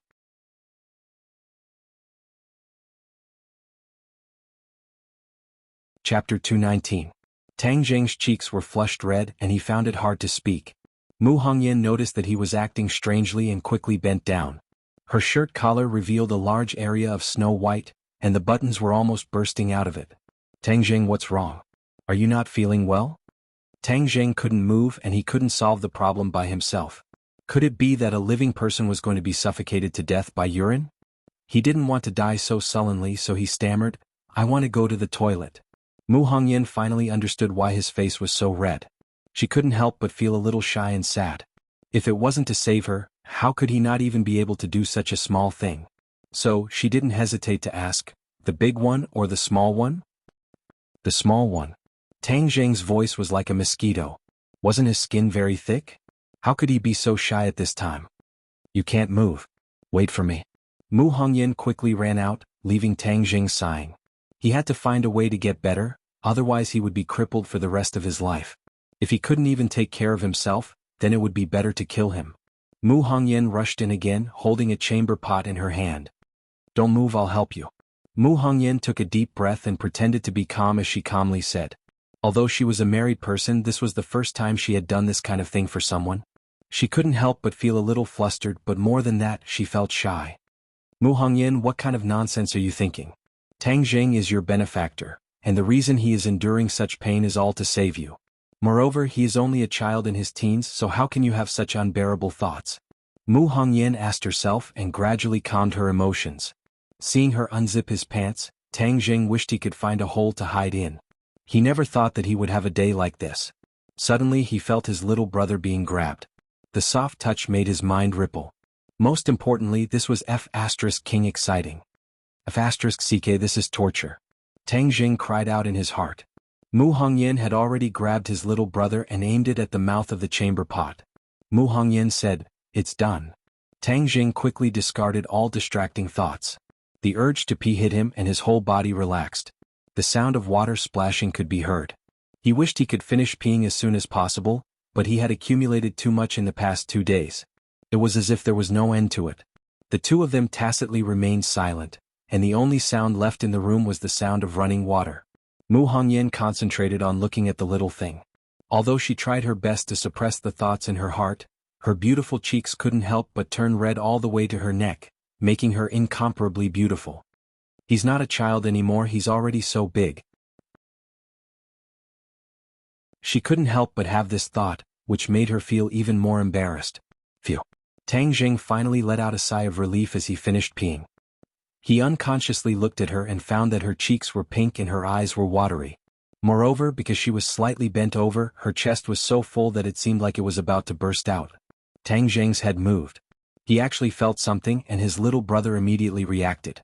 Mu Hongyan's hand clearly felt this change. Of course, she understood what was going on, but she pretended not to know. She resisted her embarrassment and stuffed the thing back into her pants. The two of them let out a sigh of relief at the same time. If this continued, Tang Jing didn't know what kind of ugly state he would reveal. Mu Hongyan carried the chamber pot and walked out. Looking at her graceful figure, Tang Jing regretted it. If he knew it would be this awkward, he wouldn't have lived with her. "No, I have to leave this damn place as soon as possible. Do I really have to admit my identity as a cultivator?" Tang Jing was hesitant. After a while, Mu Hongyan walked back. Her face had already returned to normal, as if nothing had happened. She sat on the bed and said, "Tang Jing, how can your injury be cured? I'll first try to see if it's effective. Next, I need you to continue to silently observe this group of people. See if there's anything special about them other than their strength." Tang Jing warned. In addition, find a way to figure out what kind of tribe they are. They actually live in seclusion in the 100,000 mountains. I always feel that it's not simple. They must have a lot of secrets. Only by collecting as much information as possible would Tang Jing be able to judge the other party's intentions. "Do you think they're cultivators?" Mu Hongyan asked curiously. "Cultivators?" Tang Jing denied this point. None of them have any innate chi fluctuations, so it's impossible for them to be cultivators. However, this tribe is simply too mysterious. They are not cultivators nor are they martial artists, yet they have such great strength. It's simply inconceivable. "I understand. I will try my best to collect as much information as possible." As night fell, the two of them ate the dinner that a Yuan brought over. The night became especially quiet, and there were no other entertainment activities in the mountains. Every household returned to their rooms to rest. Tang Jing and Mu Hongyan, on the other hand, faced an awkward situation. There was only one bed in this room, and if the two of them wanted to rest, they could only sleep on the same bed. "You sleep on the other side. Don't worry, I can't move at all. I won't do anything bad." Tang Jing tried his best to speak in a calm tone. Mu Hongyan smiled. "I believe you." Under the illumination of the candlelight, she gave off a hazy sense of seductive beauty. Tang Jing hurriedly closed his eyes, not looking at this beauty. A single man and a single woman sharing a bed and sleeping with their clothes on. To be able to sleep on the same bed as Mu Hongyan was something that countless men dreamed of, but it was Tang Jing who beat them to it. However, he couldn't do anything about it. However, smelling the fragrance emitted from her body, he still couldn't help but feel a surge of emotions. He forced himself to abandon all distracting thoughts and only fell asleep in the middle of the night. Mu Hongyan fell asleep in a daze. In her dream, she actually dreamed of the embarrassing scene during the day. In her dream, she still saw Tang Zheng's thing grow bigger and harder. She couldn't help but panic. Suddenly, a painful groan woke her up. She opened her eyes in a daze and found that Tang Zheng was sweating profusely, his mouth continuously letting out painful cries. Tang Zheng, what's wrong with you? She was shocked. It hurts, my whole body hurts. Tang Zheng's whole body trembled as if he was sleep-talking. Mu Hongyan's heart moved. She remembered that he said during the day that she didn't know how many bones in his body were broken. At that time she saw that he said it so easily, so she didn't take it to heart. Only now did she understand how terrifying this pain was. It was just that during the day he had been suppressing this pain. Today he fell asleep and showed this pain. Her heart felt like it was being ruthlessly stabbed by a knife. Her eyes turned red and tears fell. She called out a few more times, but Tang Zheng still didn't wake up. Tang Zheng, I'm sorry. Why are you so good to me? In the past few years, there have been too many people with ulterior motives towards me. No one has been so good to me. You don't even care about your own life and have to suffer so much pain. How can I repay you in the future? She choked and found that she couldn't continue speaking. She only felt that her heart was wrapped in a warm feeling. She reached out her hand and tightly hugged Tang Zheng. She let him lie in her embrace with his head resting on her full chest. In the past few years, she had never had such intimate contact with a man. She had a natural repulsion towards other people. But at this moment she didn't feel repulsion. She only felt heartache as she tightly hugged him. She wished that she could rub him into her body and bear this pain for him. Tang Zheng laid in her embrace and gradually calmed down. However, the pain between his brows was still strong. The two of them maintained this position and gradually fell asleep. At dawn, Tang Zheng opened his eyes and found that his head was resting on something soft. It was more comfortable than any of the pillows he had slept on before. Moreover, a fragrance entered his nose. He turned his eyes and immediately saw where he was. He was actually lying in Mu Hongyan's embrace. The thing behind his head was her chest. No wonder it was so comfortable. How did he run into her embrace last night? He couldn't move. Could it be that she took the initiative to hug him? He felt that he was being too whimsical. The key point was that this position was really ambiguous, causing his mind to ripple.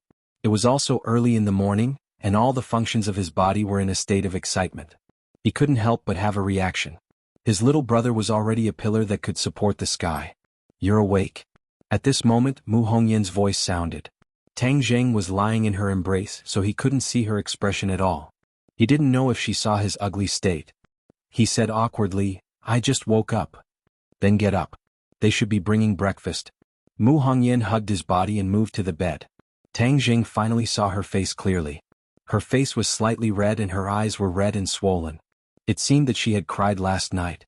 Suddenly, her eyes swept over Tang Zheng's lower body, and the embarrassment in her eyes became even stronger. Tang Zheng immediately caught this gaze. He was both embarrassed and anxious that she had finally discovered his ugly state. At this time he could only be thick-skinned and pretend that he didn't see it.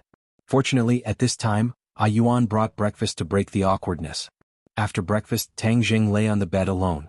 Mu Hongyan went out of the house and gathered as much information as possible.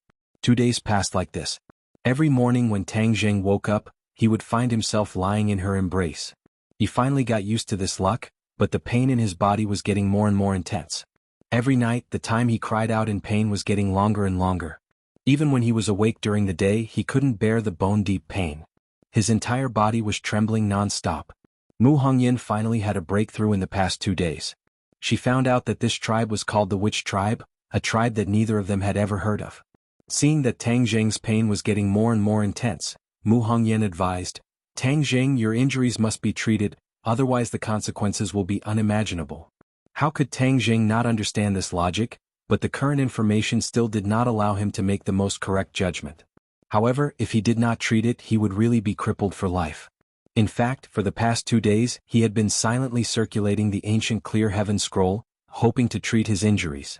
However, his meridians were severely damaged, and his true qi did not recover so quickly. Everything was in vain. He gritted his teeth. Since he was going to die anyway, he had to go all out. Go and call Ah Yuan over. Mu Hongyan nervously left. A moment later, a burst of hurried footsteps approached from afar. Not only Ah Yuan, even the elders had come.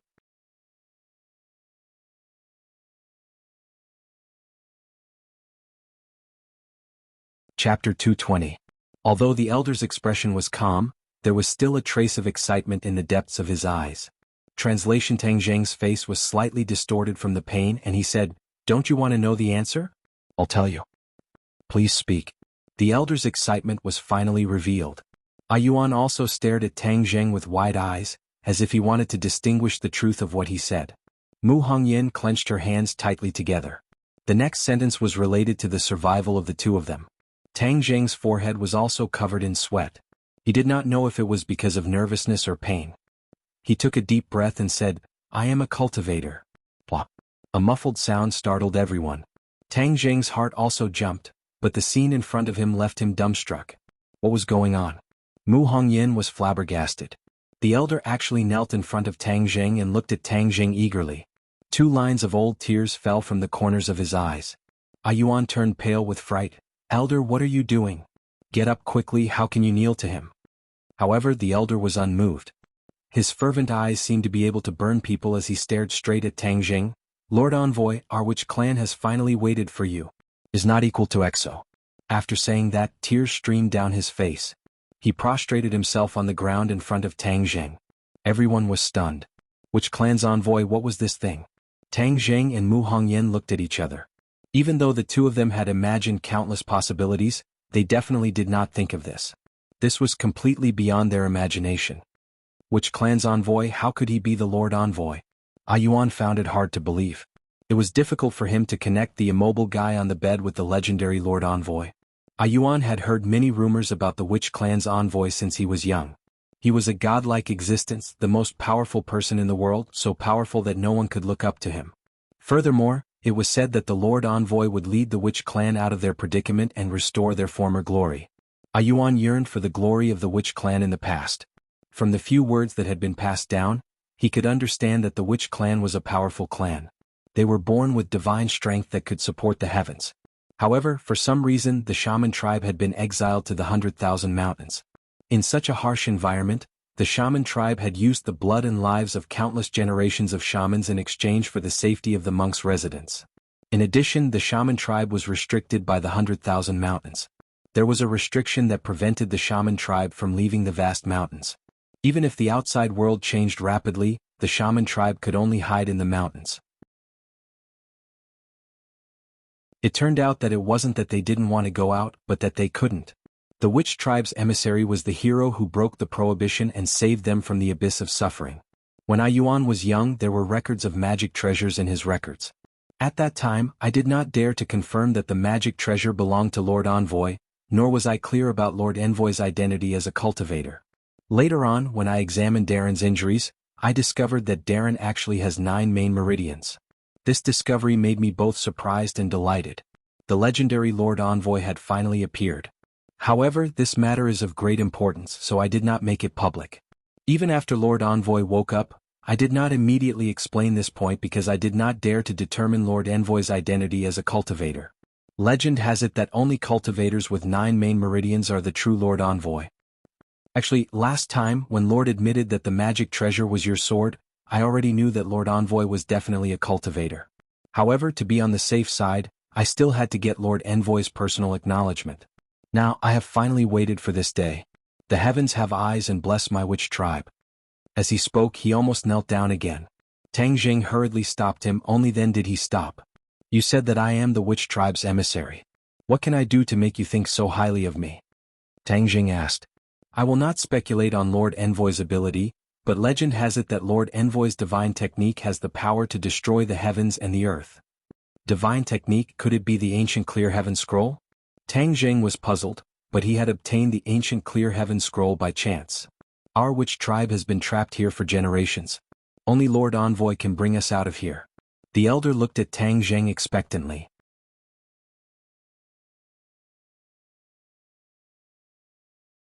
Chapter 221. Tang Zheng was baffled and asked, Since you can save me here, then you can naturally walk out of this 10,000 huge mountains, why do you still need me to save you? The elder's expression dimmed. Lord Envoy, you may not know this, but our witch tribe has been restricted by restrictions for generations. As long as you are a member of the witch tribe, you will not be able to leave this 10,000 mountains. Only if you break this restriction will we be able to leave. Look at the latest chapter. Tang Jing curiously opened his eyes wide. There was actually such a strange thing, he asked doubtfully. What ability do I have to break the restriction? Tang Jing was only at the 9th grade of qi refining, but this restriction was able to imprison the witch clan for generations, which meant that it had been going on for many years and was not an ordinary level of strength. Tang Jing guessed that it might be a restriction that prevented them from being discovered by outsiders and even escaped the surveillance of the satellites in the sky. Since the restriction was so powerful, Tang Jing was not arrogant enough to listen to the elder's words and feel that he was omnipotent and had really become a god. The elder said excitedly, "Legend has it that as long as Lord Envoy enters the sacred ground, he will know the method to break the restriction." Sacred ground? Yes, the sacred ground is the most important place in our witch clan. The witch clan is not allowed to enter, and only the Lord Envoy can enter.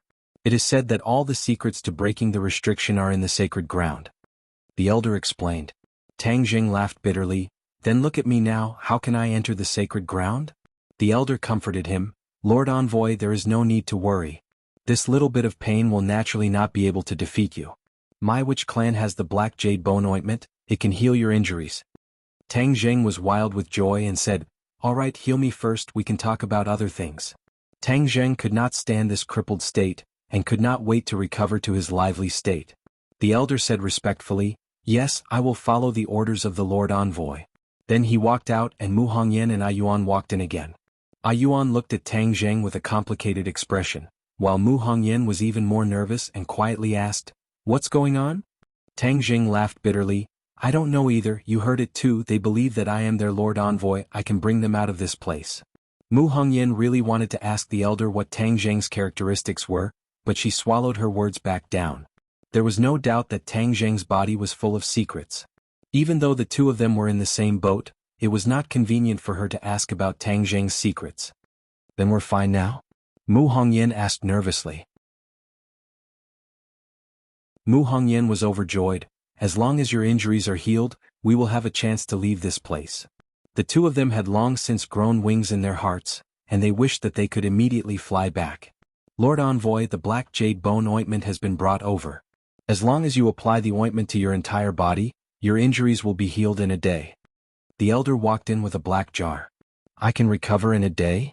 Tang Jing found it hard to believe that such a heavy injury could be healed so quickly. It was truly a miraculous elixir. The elder said confidently, "Of course, this is a secret ointment made by my witch clan. Its effects are absolutely guaranteed." "Then quickly apply it on me," Tang Jing said impatiently. The elder placed the jar beside the bed and said, "Then I ask Lord Envoy's friend to apply the ointment for Lord Envoy. However, you must take off all of Lord Envoy's clothes and apply the black jade bone ointment on your skin. You must apply it to every inch of your skin." With that, the elder brought Ayuan out of the room, leaving Tang Jing and Mu Hongyan looking at each other in dismay. "CK, how could he just leave like that? Aren't you going to help me apply the ointment?" He couldn't help but look at Mu Hongyan awkwardly. Could it be that he wanted her to apply the medicine? Then wouldn't he be stripped naked in front of her? Although Mu Hongyan had been serving him for the past few days and had seen everything that she should and shouldn't have seen, the two of them still felt awkward and ill at ease when they saw Tang Jing naked in front of her. Mu Hongyan took a deep breath. This extremely important matter had fallen on her shoulders, so she could not shirk it. Moreover, to be able to heal Tang Jing, this bit of embarrassment was nothing. Although her face was still flushed red, she took a deep breath and pretended to be calm as she said, "Tang Jing, then I'll take off your clothes now. If it hurts you, you have to endure it a little more." Tang Jing sighed inwardly. Since Mu Hongyan was not shy, then he, as a man, could not be pretentious. Thus he said, "Thank you very much." Mu Hongyan tried her best to suppress the charming thoughts in her heart as she took off Tang Jing's clothes one by one. Naturally, she had to be in close contact with every part of his body. Fortunately, Tang Jing had already adapted to it in the past few days and his body was not that sensitive. Otherwise, some of the natural reactions of his body would definitely make the two of them extremely awkward. Not long after, Tang Jing became naked. His wheat-colored skin and robust figure all revealed his masculine charm, especially his 8-pack abs and hard chest, making him not lose out to those professional models. What an alluring figure. Mu Hongyan's heart skipped a beat. Her heart couldn't help but beat faster and her cheeks became even redder. With great difficulty she suppressed the wild thoughts in her heart. Mu Hongyan opened the jar, and inside was a black ointment. A fishy smell assailed her nostrils, causing her to subconsciously cover her mouth and nose. Why does this ointment smell so bad? Tang Jing muttered. Good medicine tastes bitter. Although this ointment tastes strange, I believe it will have a very good effect. Mu Hongyan resisted the nausea and used her hand to grab the black jade bone ointment. The ointment was shiny, and although the smell was bad, its appearance was not bad. It really looked like a black jade. She slowly spread the black jade bone ointment on every inch of Tang Jing's skin. Her slender jade fingers also caressed every inch of Tang Jing's skin. This caressing caused Tang Jing's skin to tremble, and he couldn't help but have a reaction. Any man who was caressed by such a beauty would definitely have a reaction. Tang Jing was a normal man. Although he tried his best to suppress it, when Mu Hongyan spread the black jade bone ointment on his little brother, it suddenly stood up like an unsheathed sword. Mu Hongyan's hands clearly trembled, and her face was so red that it seemed like water could drip out. Her pair of limpid eyes were full of allure. Her breathing quickened, and her trembling hands continued to apply the ointment. Gradually, beads of sweat appeared on her body. By the time she had spent a lot of effort to turn Tang Jing into a clay doll, her whole body was already soaked as if she had collapsed. Tang Jing's body was only left with a pair of eyes, mouth and 2 nostrils.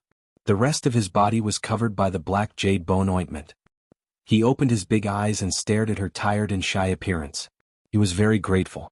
I'm done. I'll be going out first. Mu Hongyan rushed out of the house as if she was escaping. The elder and I Yuan walked in again. The elder nodded in satisfaction. Very good, Lord Envoy, you can sleep for a while. One day later, it will be the time for you to be reborn. Tang Jing glared at them fiercely. These 2 fellows must have done it on purpose, to let Mu Hongyan apply the medicine on him and embarrass him. However, the other party also had good intentions, so he couldn't criticize the other party. Thus, he closed his eyes and fell into a deep sleep. A day passed very quickly. This time, Tang Jing actually slept for an entire day and night. Furthermore, he did not scream in pain. He slept very peacefully, just like a baby. Mu Hongyan had been sitting by the bed watching over him, so when Tang Jing opened his eyes, the first thing he saw was her. Her face was tired and she had 2 big dark circles under her eyes. It was obvious that she had not had a good rest today. Seeing that he had woken up, Mu Hongyan was overjoyed and quickly asked, "How do you feel?" Tang Jing felt that his body was no longer in pain, and was even healthier than before. Furthermore, the true qi and true fire in his body had miraculously recovered. The black jade bone ointment was truly a divine medicine. Tang Jing felt that he had to bring this divine medicine with him when he left this place in the future. I feel very good. My injuries are all healed. Tang Jing was overjoyed as he tried to move his muscles and bones. Pa pa pa. The black jade bone ointment seemed to crack inch by inch as it fell off Tang Jing's body, revealing his fair skin. It was completely different from the wheat color from before. In an instant, Tang Jing was naked again. His skin was like snow, just like a Xiao Bai's face. Mu Hongyan was dumbstruck. This effect was too miraculous, throwing away those expensive cosmetics who knew how many streets away. Tang Jing also raised his hand to take a look. He couldn't believe it and said with a wry smile, "How did I become white?" Mu Hongyan giggled and said, "You are still yellow, but your skin is like a newborn baby. It's white with a hint of red, and it's so delicate that it can be broken by a blow. If other women saw it, they would be so envious of you." Her eyes roamed over his body, and her face turned pink again. He was not dressed yet, so she quickly said awkwardly, "These are the clothes they sent over. I'll go out first, you can change." Tang Jing also realized the awkwardness. He quickly covered his important parts and stammered, "Okay, you go out first and wait for me." In fact, his body had already been seen completely. There was no need for this kind of superfluous action. Tang Jing tiptoed out of bed and carefully looked at his skin again. He was afraid that when he went back, Fang Shishir would find it hard to believe. This was simply like a new life. The clothes were not linen like other clothes, but were made of high-quality silk. Even in the outside world, it was considered high-end goods. Moreover, this was an ancient costume. He had never worn an ancient costume before, so it took him a lot of brain cells to wear it neatly. Other than his short hair being a bit out of place, this ancient costume gave him a feeling of being a handsome young master from ancient times. He looked himself up and down and even shamelessly spun around. Felt good. He opened the door and walked out. The sun was shining outside, but Tang Jing did not put his attention into this beautiful environment. Instead, he was shocked by the dense crowd in the square. Hundreds of people were kneeling in front of him.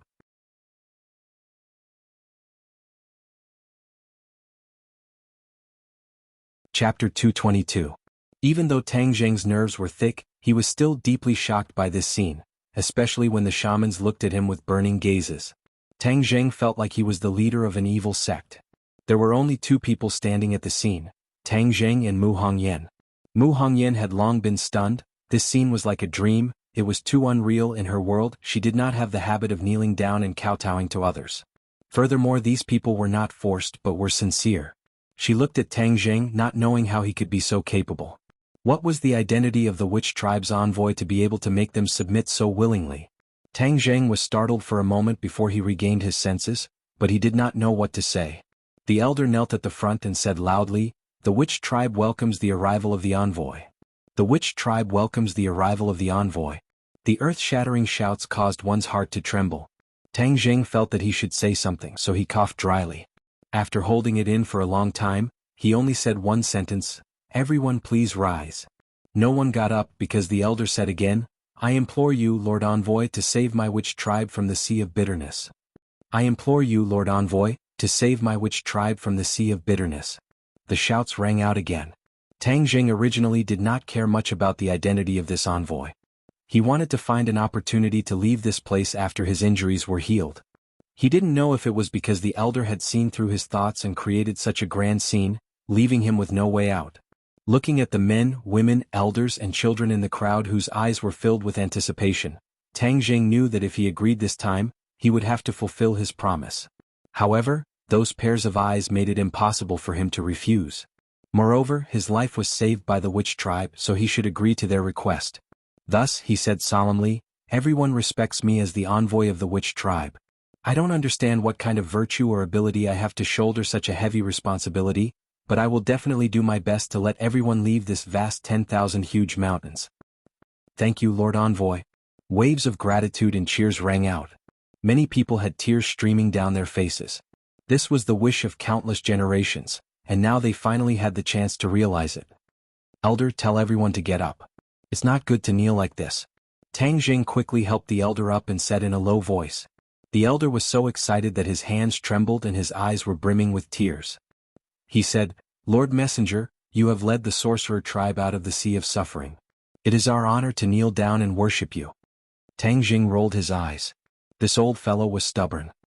He said unhappily, "Didn't you say that I was the envoy? Then listen to me and tell them to get up." Sure enough, his stern face was effective. The elder hurriedly ordered everyone to stand up, but he still stood in the middle of the square, staring at Tang Zheng.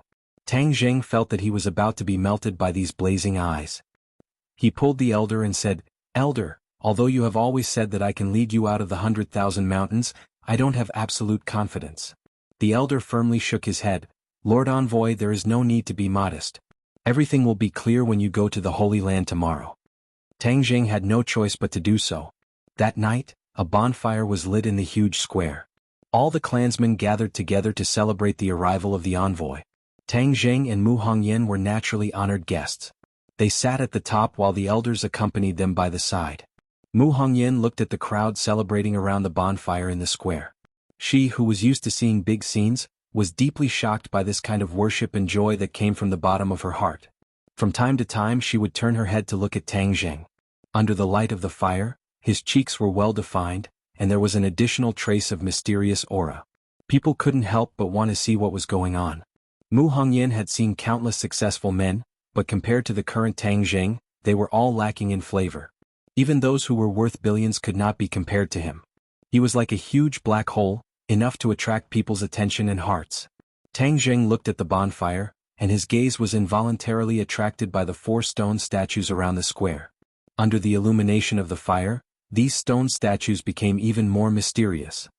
"Elder, I heard that these stone statues are the protectors of the witch clan, but they are just stone statues. How can they protect the witch clan?"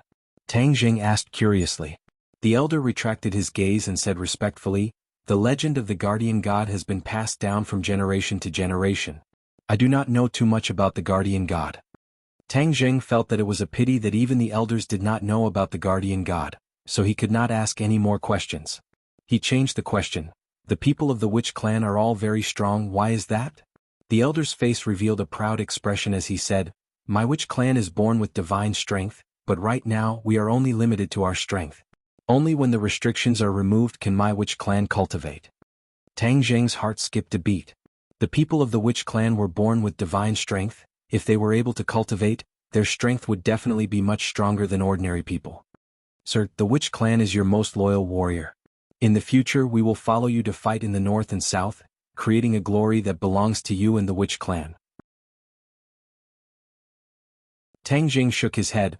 You have been trapped here for too long. The outside world is already completely different. I am just an ordinary person outside. There is no way I can talk about fighting in the south and north.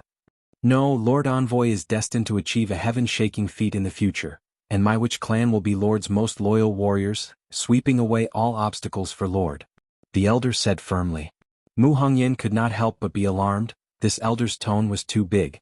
Of course, she was even more interested in Tang Zheng's decision. She did not know what he planned to do in the future with such a powerful force. Suddenly, a tiger's roar sounded out, and a cage appeared in the plaza. Inside the cage was a ferocious tiger that was baring its fangs. It walked back and forth in the cage, roaring at the people outside, as if it wanted nothing more than to tear open everyone's throats. Mu Hongyan was shocked by the tiger's roar. He looked over and felt the beast nature of the tiger, his heart beating rapidly. This tiger was definitely not a domesticated tiger in the zoo, but a true king of the forest. The elder said with a smile, In order to celebrate the arrival of Lord Envoy, we have prepared a program. As soon as he finished speaking, Yuan walked to the front of the main guest seat. The elder pointed at Yuan and said, Lord Envoy, he is a warrior from my clan. His name is Yuan and we all call him Yuan. Tonight he will perform for Lord Envoy.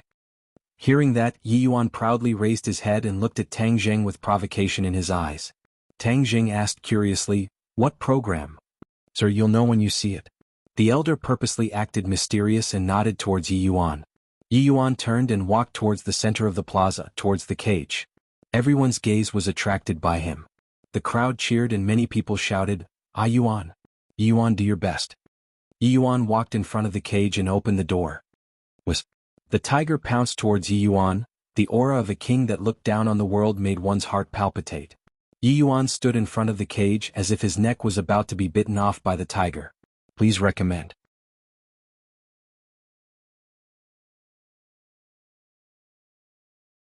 Chapter 223. The elder stood up angrily and reprimanded loudly, Yuan, what are you doing? Why aren't you leaving yet? Yuan remained unmoved. He stared straight at Tang Zheng and said, Everyone says that Lord Envoy's divine abilities are unparalleled, so I want to ask Lord Envoy for advice. Nonsense, how can you challenge Lord Envoy? The elder said. Yuan turned a deaf ear to him and continued to stare at Tang Zheng. Tang Zheng secretly sighed. Although he was now the Witch clan's envoy in name, there were probably a lot of people like Yuan who were unconvinced in their hearts.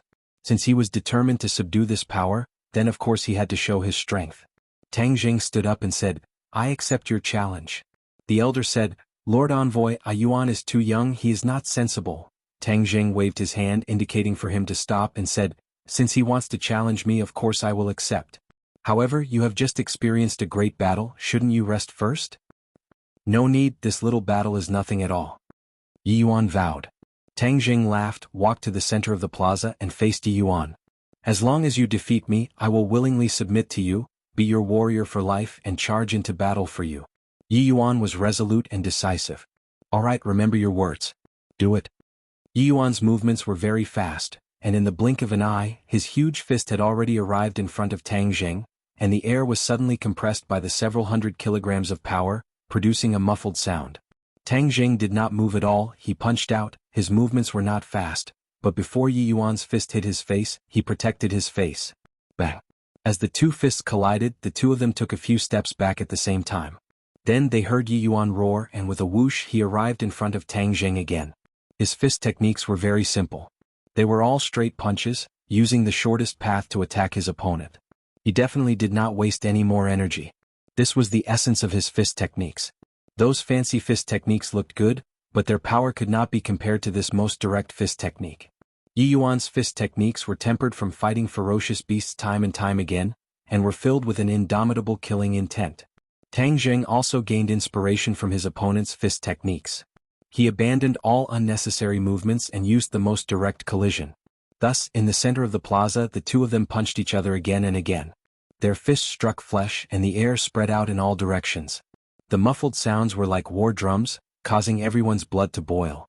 Tang Zheng was extremely satisfied as he had never tried this kind of pure strength confrontation before. Each of his punches had over 100 kilograms of strength, and he had also truly experienced the power of the Witch clan's innate divine strength, which was actually on par with him, a 9th grade Qi refining cultivator. If they could cultivate it, then their strength would be even more.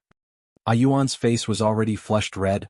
These repeated collisions caused his blood to boil. He did not expect that his opponent's strength would not lose to his, but he was not afraid. Instead, his blood was boiling and his fighting spirit was high.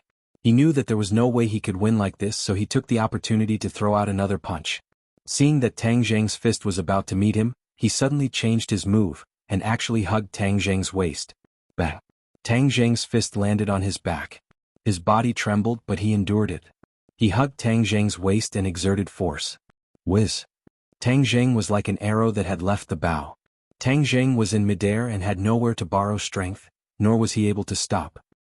He could only hear the whistling of the wind in his ears as his body quickly retreated. Whiz! Another figure rushed out at an extremely fast speed. With a tap of his foot, he soared into the air and punched out with both fists, attacking Tang Zheng. Tang Zheng was in midair. He could only subconsciously punch out, but there was no place to borrow strength, so his strength was obviously not as strong as before. Therefore, with two muffled sounds, Tang Zheng flew backwards even faster, and fiercely smashed into the stone statue at the side of the plaza. Tang Zheng felt that his back was about to fall apart. The impact this time was really not good. This Yuan was really not simple. Seeing that he was about to fall, he grabbed the protrusion of the stone statue and flipped his body to stand in the palm of the stone statue. The stone statue raised one hand, and Tang Zheng just happened to land in its palm, looking down at Yuan from above. Plop! With the sound of knees touching the ground, the shamans all knelt down towards Tang Zheng. The stone statue was their guardian, and they had been taught since they were young not to be disrespectful to the guardian. As a result, no one had ever dared to climb onto the guardian god's body. However, by chance, Tang Zheng stood in the hands of the guardian god. That condescending look added a sense of mystery to his body, causing people to involuntarily feel a sense of reverence, as if he was their guardian god. Tang Zheng seemed to understand their mentality. He jumped down and dived towards Yuan. Yuan, who was kneeling on the ground, suddenly raised his head and soared into the air. Bang! This time Tang Zheng did not fly out but punched Yuan in the chest. Yuan's face turned red. He almost could not catch his breath, and quickly threw out a punch as well. However, this punch was caught by Tang Zheng's big hand, and a force of over 100 kilograms was transmitted to Tang Zheng's arm, causing his bones to crackle as if they were about to break. Tang Zheng endured the pain. His diving momentum did not decrease, and smashed onto the hard ground of the plaza with Yuan. Bang bang bang! Tang Zheng's fist was like a storm as it landed on Yuan's body. Yuan wanted to resist, but every punch of Tang Zheng's was faster than him, causing him to be unable to resist. In the end, he could only take a beating. However, his physique was strong. Even though he had taken so many punches, it was not fatal. Bang! With another punch, Yuan spat out a mouthful of blood and Tang Zheng finally stopped. Tang Zheng stood up and floated backwards. Seeing Yuan stagger to his feet, he wiped the blood from the corner of his mouth and looked at Tang Zheng with mixed feelings. He had always refused to accept Tang Zheng, but this battle made him realize that he was far from being a match for Tang Zheng. The people of the Witch clan worshipped the strong, and Yuan, who had been roaming around the 10,000 huge mountains since he was young, worshipped the strong even more.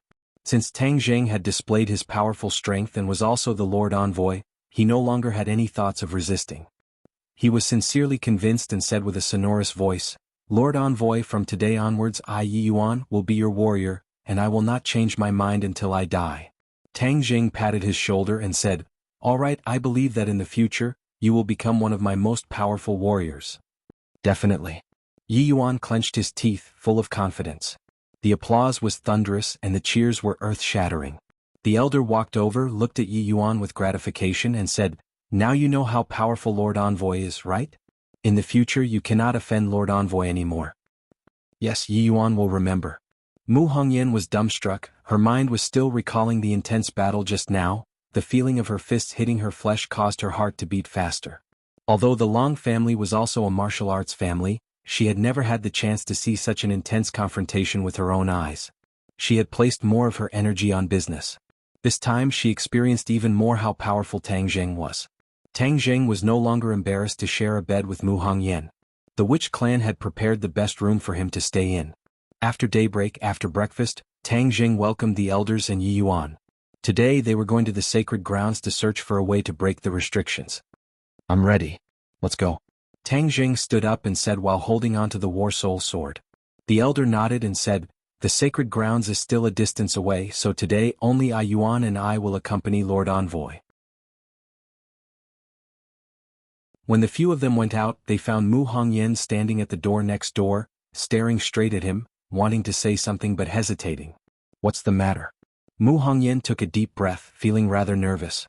In the past, even when facing anyone she did not feel this way, but now that she was facing Tang Zheng, she could not help but feel this way. Can I go with you? She gradually became interested in this mysterious witch clan. In fact, a strong woman like her had an adventurous spirit in her bones. This kind of adventurous spirit used to be displayed in the business world, but now that she had come to this vast 10,000 huge mountains, her adventurous spirit had merged with this piece of land. Moreover, she did not want to leave Tang Zheng. Although no one here would hurt her, she had subconsciously developed a kind of attachment to Tang Zheng. Tang Zheng turned his head to look at the elders. At the elders' meeting, he nodded and said, "Sure, we can protect her." Since the elder said so, then Tang Zheng did not have any objections. Then come with us. Mu Hongyan was overjoyed, the corner of her mouth curved up, looking extremely flirtatious. 4 tall horses stood quietly in the square. Among them, the tallest white horse was particularly eye-catching. This horse's hair was pure white, without a trace of impurities. The horse's head was raised high, and it was rebellious. The elder explained, "We will be able to ride faster. We should be able to reach the sacred grounds by noon." I don't know how to ride a horse. Tang Zheng and Mu Hongyan said at the same time that the people in the city were used to traveling by car, so how could they know how to ride a horse? The elder obviously did not expect this, but he did not mind. Riding a horse is very simple. I believe that Lord Envoy will know it once he sees it. With that said, Yi Yuan skillfully mounted the horse and demonstrated. This heavenly horse is your mount, sir. The elder pointed at the tall white horse and said, Heavenly horse? Yes, the heavenly horse is one of the most precious mounts in the world. Our witch clan raised a few in the past, but until now there is only this one. Only the heavenly horse is worthy of your esteemed status, sir. The elder said, this heavenly horse is still in its infancy and can only travel 1,000 miles a day. When it reaches adulthood in the future, it will be able to travel freely and fight together with you, sir.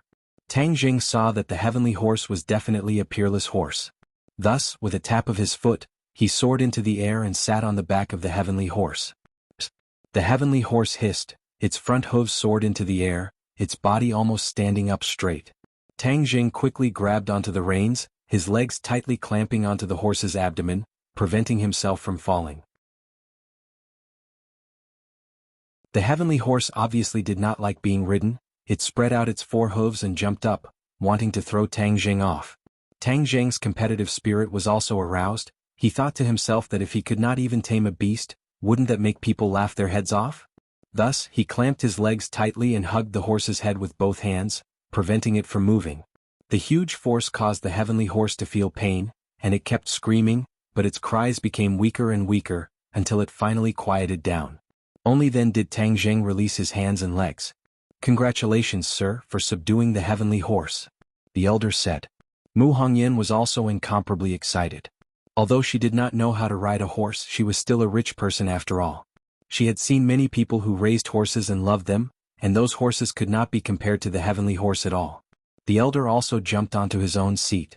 Only Mu Hongyan did not dare to get on the horse. She did not have Tang Jing's skills, so it would not be good if she fell down with a bloody nose and a swollen face. Tang Jing saw through her thoughts and extended his hand. If you don't mind, then sit with me. Mu Hongyan was secretly delighted. He reached out and grabbed Tang Jing's hand, then felt himself flying up and landing steadily on the horse's back. She was in front, Tang Jing was behind, and Tang Jing was holding onto the reins with both hands, protecting her in his embrace.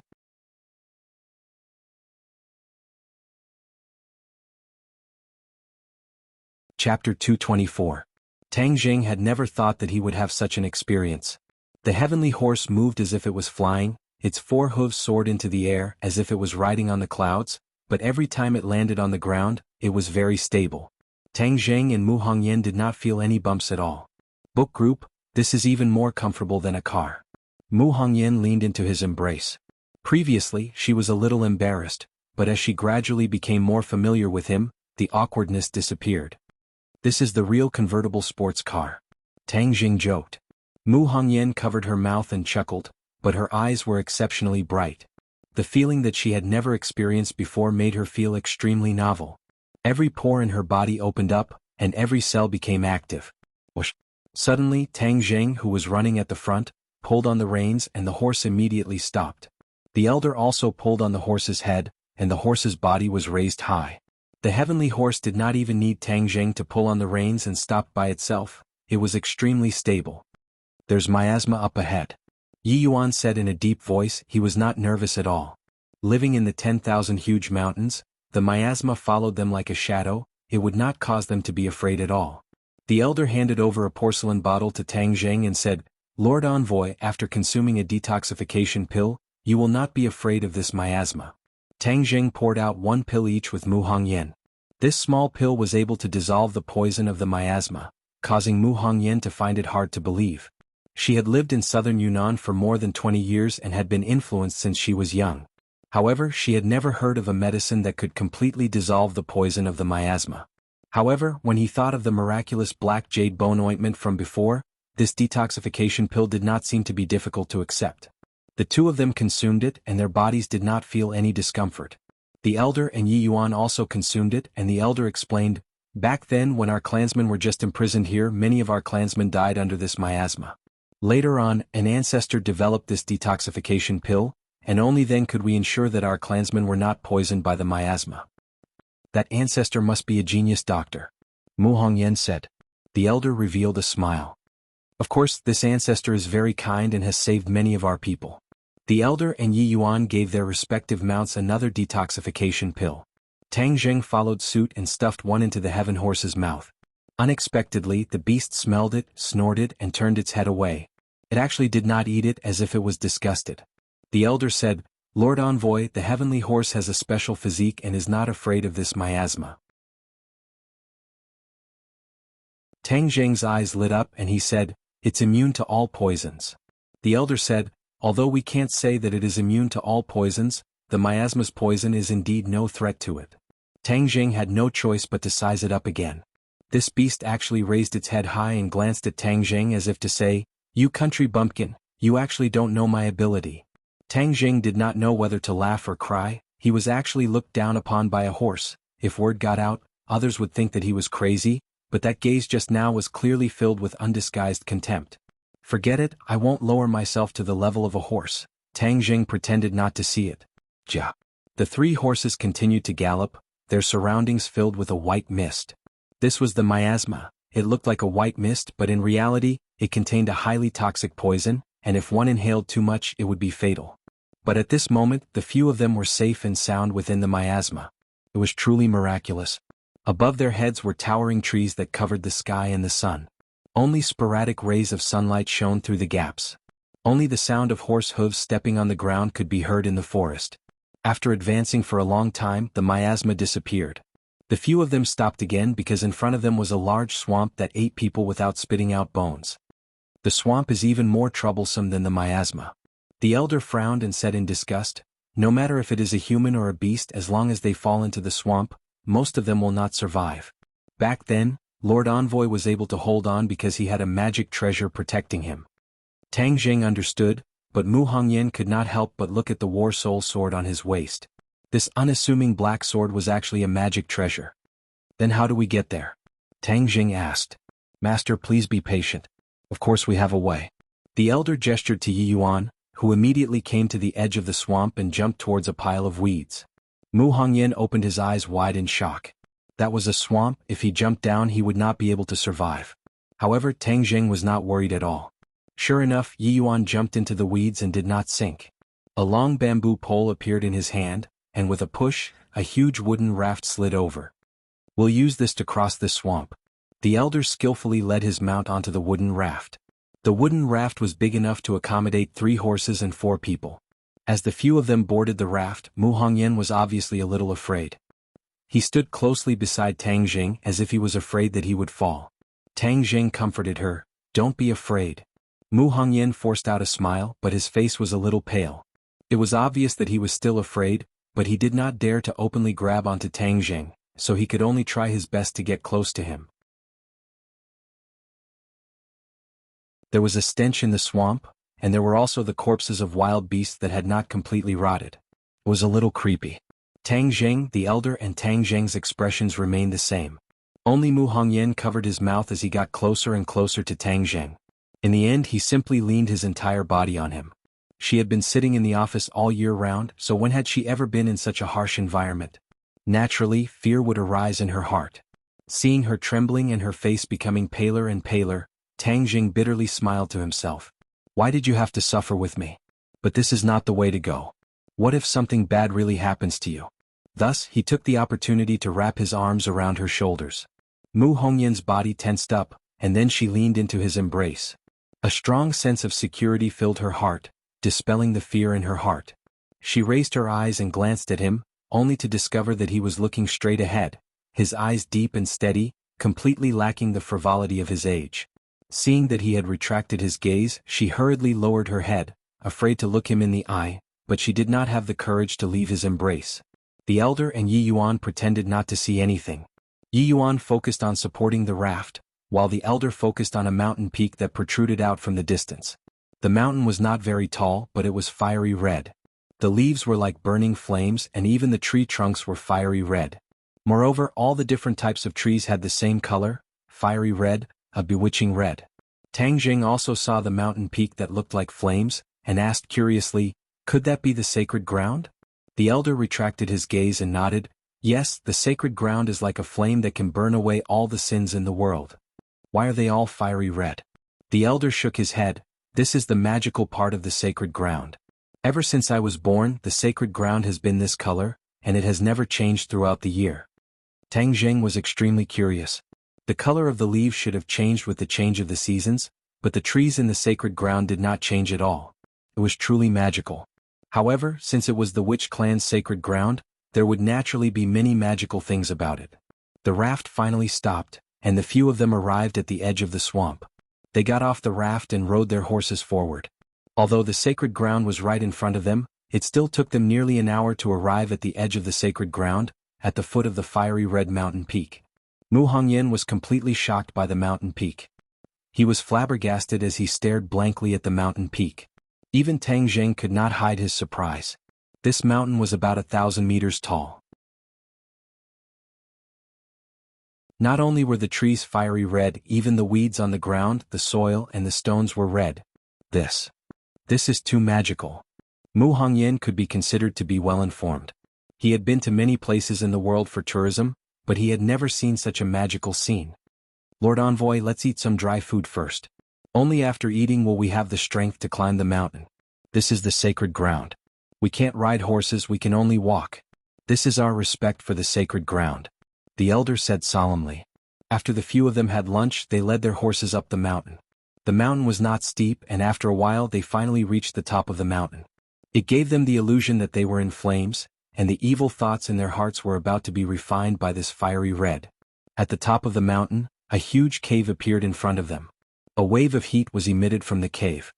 "Lord Envoy, we can only accompany you up to here. The rest will depend on you alone. This is the core of the sacred ground, and the people of the Witch clan have been forbidden from entering for generations. Only you, sir, have the privilege to enter," the elder said solemnly. Tang Jing asked in confusion, "Since you've always said that the method to break through the restrictions is in this cave, why haven't you thought of going in to investigate all these years?" The elder hurriedly shook his head like a rattled drum and said firmly, "The Witch clan will not violate the rules set by their ancestors. Moreover, since it is said that only you, sir, can find a way to break through the restrictions, then it is useless for us to enter." Tang Jing could not help but want to roll his eyes.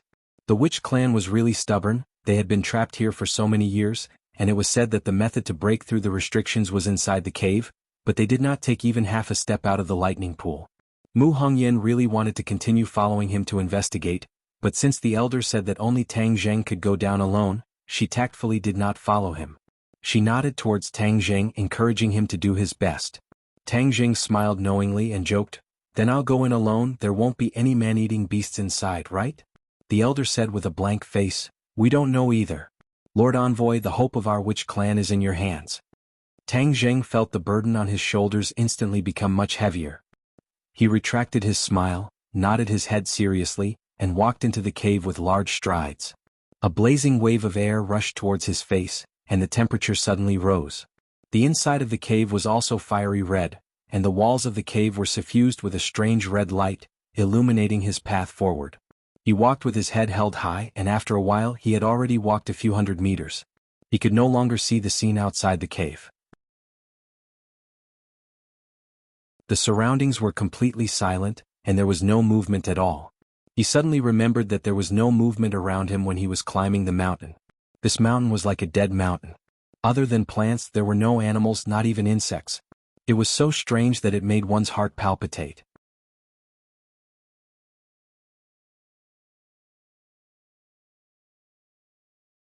Chapter 225.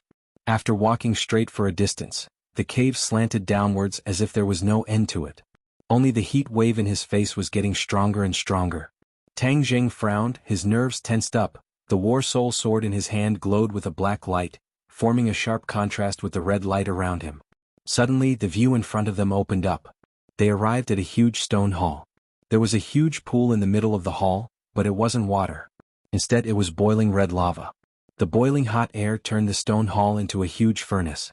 Tang Zheng immediately channeled his energy to counteract the heat. The pure yang energy in his body was also agitated by the surging heat. Fortunately, the Dantian stored the pure yin energy, and traces of the pure yin energy flowed through his meridians, suppressing the restless pure yang energy. Tang Zheng did not dare to be careless. This place was too strange. If it really detonated his pure yang energy, it would be terrible. He walked to the side of the pool, only to discover that there was a huge arc protruding out of the churning lava. Tang Zheng was shocked. He could not tell what material it was, but the lava could not harm it at all. Steel will also melt in this lava. What is this thing that is actually not afraid of such a high temperature? Only half of this protrusion was exposed. It was circular in shape and looked very much like an egg. Yes, it was like an egg, and half of it was exposed outside. This egg was the size of a basketball, and there were actually many complicated patterns on its surface. Tang Zheng's head moved. These patterns were similar to the ones on the plaza. Could it be that this egg was the key to breaking the restriction? However, after studying for a long time, he still found nothing. In the end, he had no choice but to give up and continue searching the stone hall to see if there were any other clues. With just a glance, he found some clues. There were actually many small words carved on the wall. Primal Chaos Vajra Spell. Tang Zheng saw the name of this cultivation technique at first glance. This cultivation technique was specially created for the sorcerer tribe to temper their bodies. Moreover, when this cultivation technique was practiced to the extreme, one's body would be as tough as a diamond, and one's body would not be destroyed. Tang Zheng had originally wanted to temper his body, and this cultivation method was very suitable for him. Moreover, there were no cultivation methods in the sorcerer tribe, and most of the methods to temper the body were through medicinal refinement. If he gave this cultivation method to the sorcerer tribe's power would definitely increase greatly. After the cultivation technique, there was a huge mural. It was vivid and lifelike. On the mural there was a man and an egg. Yes, this egg was the same as the one in the pond. Even the veined patterns on it were exactly the same. There were 9 lines drawn on the man's body. The man covered the egg with his hands and the egg shone brightly. Then a ball of white light broke out of the shell. What's the meaning of this? What is this white light? Tang Zheng stared straight at the egg, then looked at the picture for a while as if deep in thought. Could it be that I have to follow the method of the person in the picture? There are 9 lines in this person's body. Could it be that they symbolize the 9 main meridians? Tang Zheng could not think of a better way, and the elder had solemnly said that only he could break the restriction, so he could only give it a try. However, the egg was in the middle of the pool, and even if he wanted to follow the instructions on the mural, he could not reach it. What should he do? Suddenly his gaze fell on the War Soul Sword. With a thought, he hurriedly channeled his energy to protect the War Soul Sword. Then he slowly inserted the War Soul Sword into the magma. Gulp. fiery red bubbles appeared around the War Soul Sword. The War Soul Sword immediately glowed with a black light, but it was not damaged at all. Tang Jing was overjoyed. The War Soul Sword had a large amount of yin qi, so it was obvious that it could withstand the rolling magma. Tang Jing pointed his foot, holding the sword with one hand, he soared into the air and rushed towards the egg. Seeing that he was about to fall into the magma, he suddenly made his move. The War Soul Sword pointed at the magma, and with the help of the rebound force, his body soared into the air and finally arrived above the egg. He hurriedly inserted the War Soul Sword into his waist and landed upside down. His hands covered the egg, as this was the only way to achieve the appearance shown in the mural. The moment his hand touched the egg, a red light shone, and the mysterious patterns on the egg also glowed. A huge suction force drilled out from the egg, and the innate qi in his body surged and was sucked into the egg. Tang Jing turned pale with fright. He wanted to withdraw his hand, but it was too late. The suction force was too terrifying, and it was not something he could resist. Holy shit! What's going on? This egg seems to have some sort of star-sucking ability. It can actually absorb my Jin Qi. Tang Jing had never heard of such a situation before. His expression changed greatly. Was he going to be sucked dry? Hiss hiss suddenly, a surge of blazing energy flowed from the egg into his body. His entire body felt like it was boiling. The pure yang energy had finally been activated. Ah! He let out a blood-curdling scream as his entire body felt like it was on fire. The agitated pure yang energy seemed to want to break through his meridians.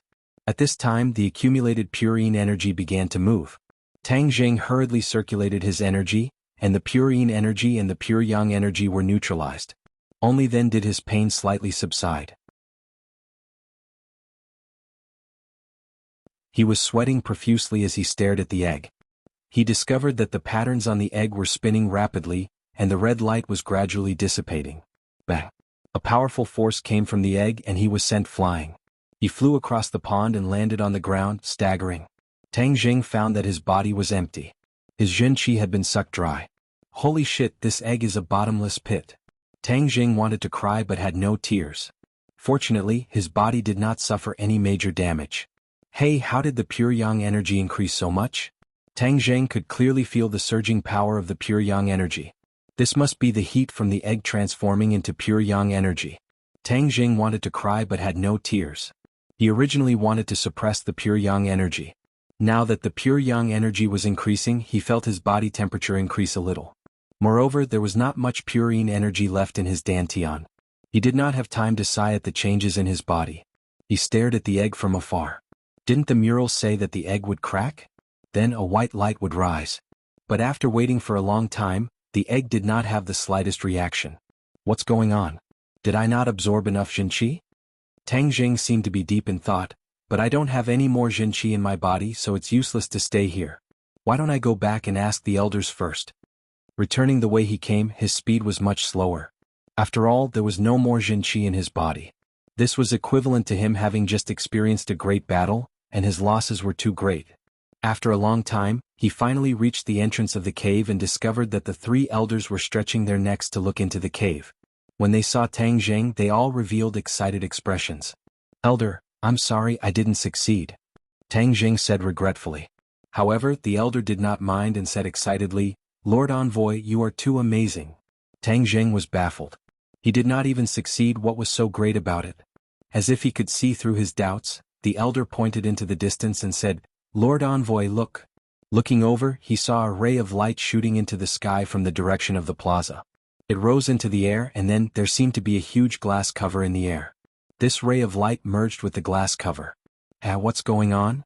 Tang Jing turned pale with fright. The elder explained, "This is to weaken the power of the restriction. Although I do not know what Lord Envoy is doing inside, I am sure that you have triggered this change." This ray of light rose from the plaza because the plaza has a mysterious connection with the Holy Land. In addition, I can already feel that the power of the restriction has been weakened. Yi Yuan was also extremely excited. His gaze towards Tang Jing was filled with passion. At this moment, he no longer doubted that Tang Jing could remove the restriction. Mu Hongyan's eyes were also filled with splendor. This series of events had exceeded her imagination, especially that ray of light that soared into the sky. It was like a scene from a myth. And all of this was caused by Tang Jing. If it was any other woman, they would feel that it was extremely new and exciting. Tang Jing's heart moved. Could it be that the egg had absorbed his innate qi, and then it could weaken the restriction? This was too magical. Lord Envoy, what's inside? Yi Yuan could not help but ask curiously. The other two also looked at Tang Jing curiously. The elder said, if it's not convenient to say, Lord Envoy, you don't have to say it. Tang Jing shook his head. He originally wanted to ask the other party, so he told them what he had seen and heard, causing the shock on their faces to become even more intense. Chaotic Vajra spell? You're saying that there's a chaotic Vajra spell inside? The elder was so excited that his hands were trembling. This is the supreme cultivation technique of my witch clan. It has been lost for who knows how many years. I never thought that it would actually be kept in the sacred ground. I'll write down the cultivation technique for you when I get back. When Tang Jing heard that this was actually the witch clan's supreme technique, he could not help but feel a rush of excitement. However, although this technique was mystical, if they did not break the restrictions they would not be able to cultivate it. Back then, the ancestors of the witch clan might have considered this and simply hid the primal chaos Vajra spell in the sacred grounds. Thank you, Lord Envoy. You are truly the savior of my witch clan. The elder was so excited that he wanted to kneel down again. Tang Jing hurriedly supported him. This old man's etiquette was a bit too much. Do you know anything about that egg? Tang Jing asked. The elder shook his head. There have never been any records of this in the witch clan, but since it is recorded in the mural, it must be the key to breaking the restriction. Perhaps your guess is right. Only when it absorbs enough innate qi will it be able to break the egg, and that will be the time when the restriction is completely broken. Tang Jing let out a long sigh, but my current cultivation is obviously not enough to do that. We have waited for so many years, so we are not in a hurry. I believe that your power will definitely increase by leaps and bounds, and then you will be able to break the restriction. The elder was full of confidence. The few of them returned the way they came. When they returned to the plaza, the light had already disappeared, and all the clansmen gathered in the plaza were kneeling in the direction of the sacred ground. However, the gazes of Tang Jing and the others were not attracted by these people. Their gazes landed on the gigantic stone statue, which had undergone a huge change.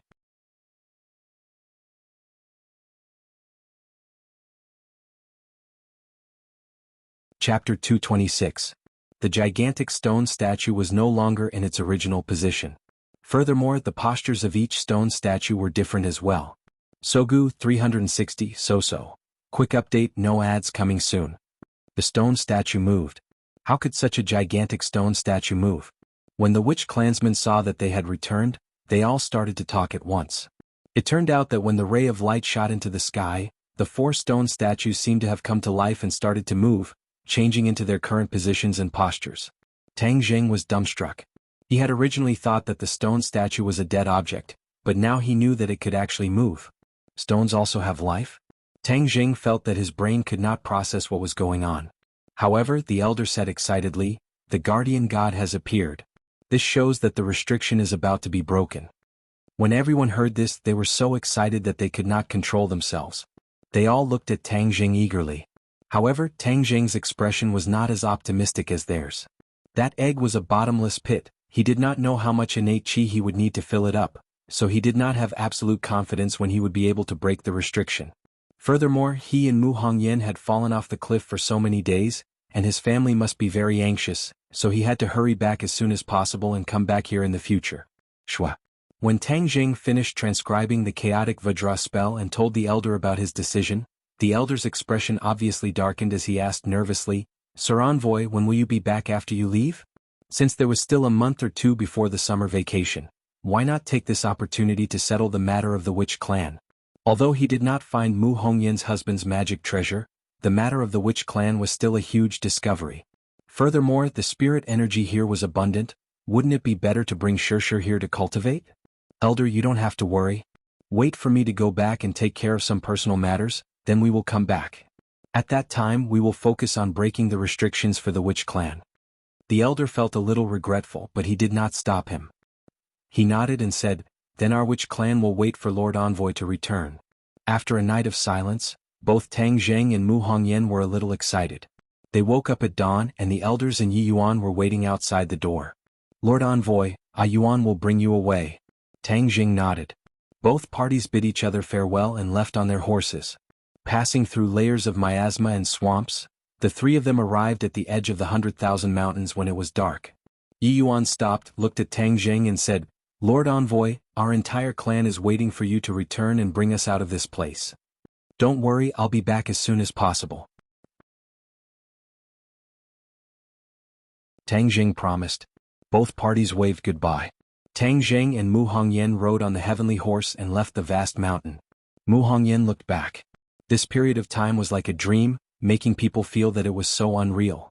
Tang Jing, the witch clan is really pitiful. They have been trapped in the mountains for generations. You must help them leave this place. Mu Hongyan said emotionally.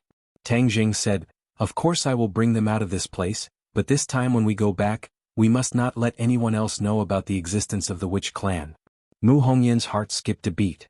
The witch clan was too mysterious. If the outside world found out, it would definitely cause a huge uproar and bring disaster to the witch clan.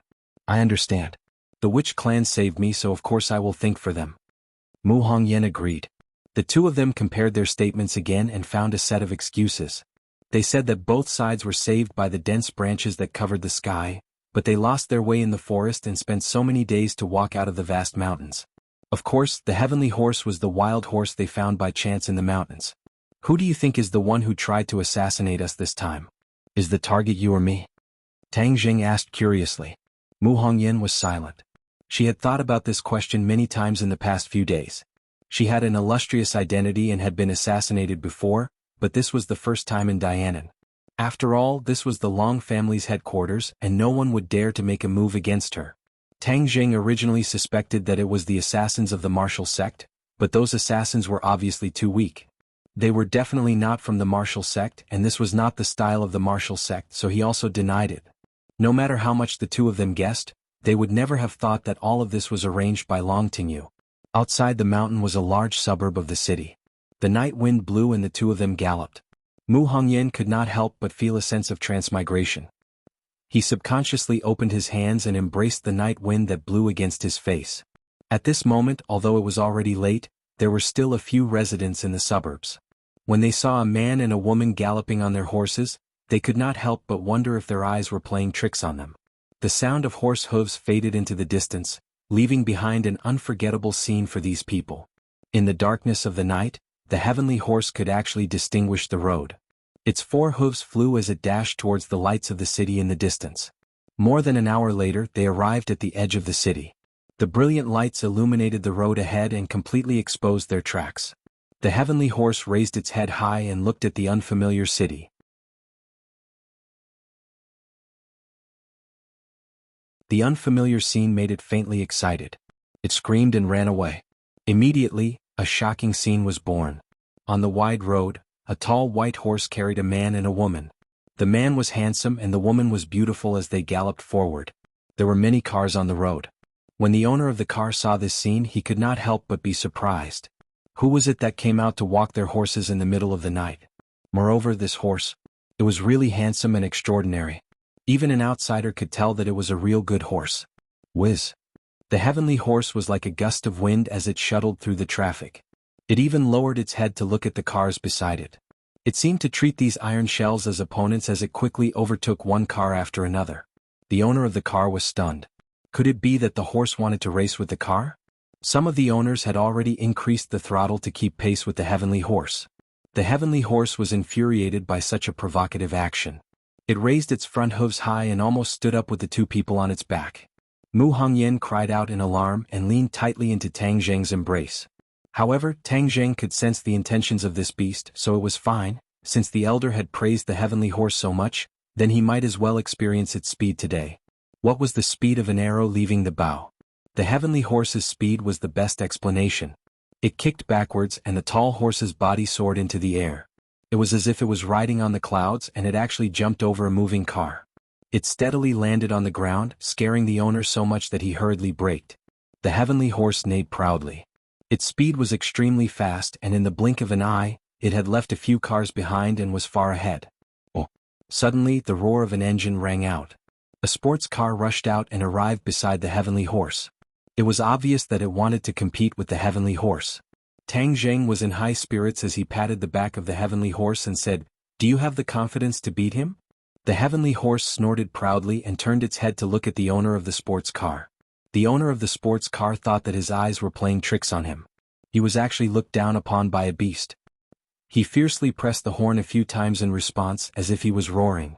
Tang Jing laughed involuntarily. He understood the other party's feelings very well. Wasn't he also despised by the heavenly horse back then? This beast was very arrogant. Whiz. The horse and the car began to compete. There were not many cars on the road, and the heavenly horse took advantage of the opportunity to advance forward. It had already soared into the air and flew over many roofs. The sports car was like a ghost, moving at a very fast speed, closely keeping pace with the heavenly horse.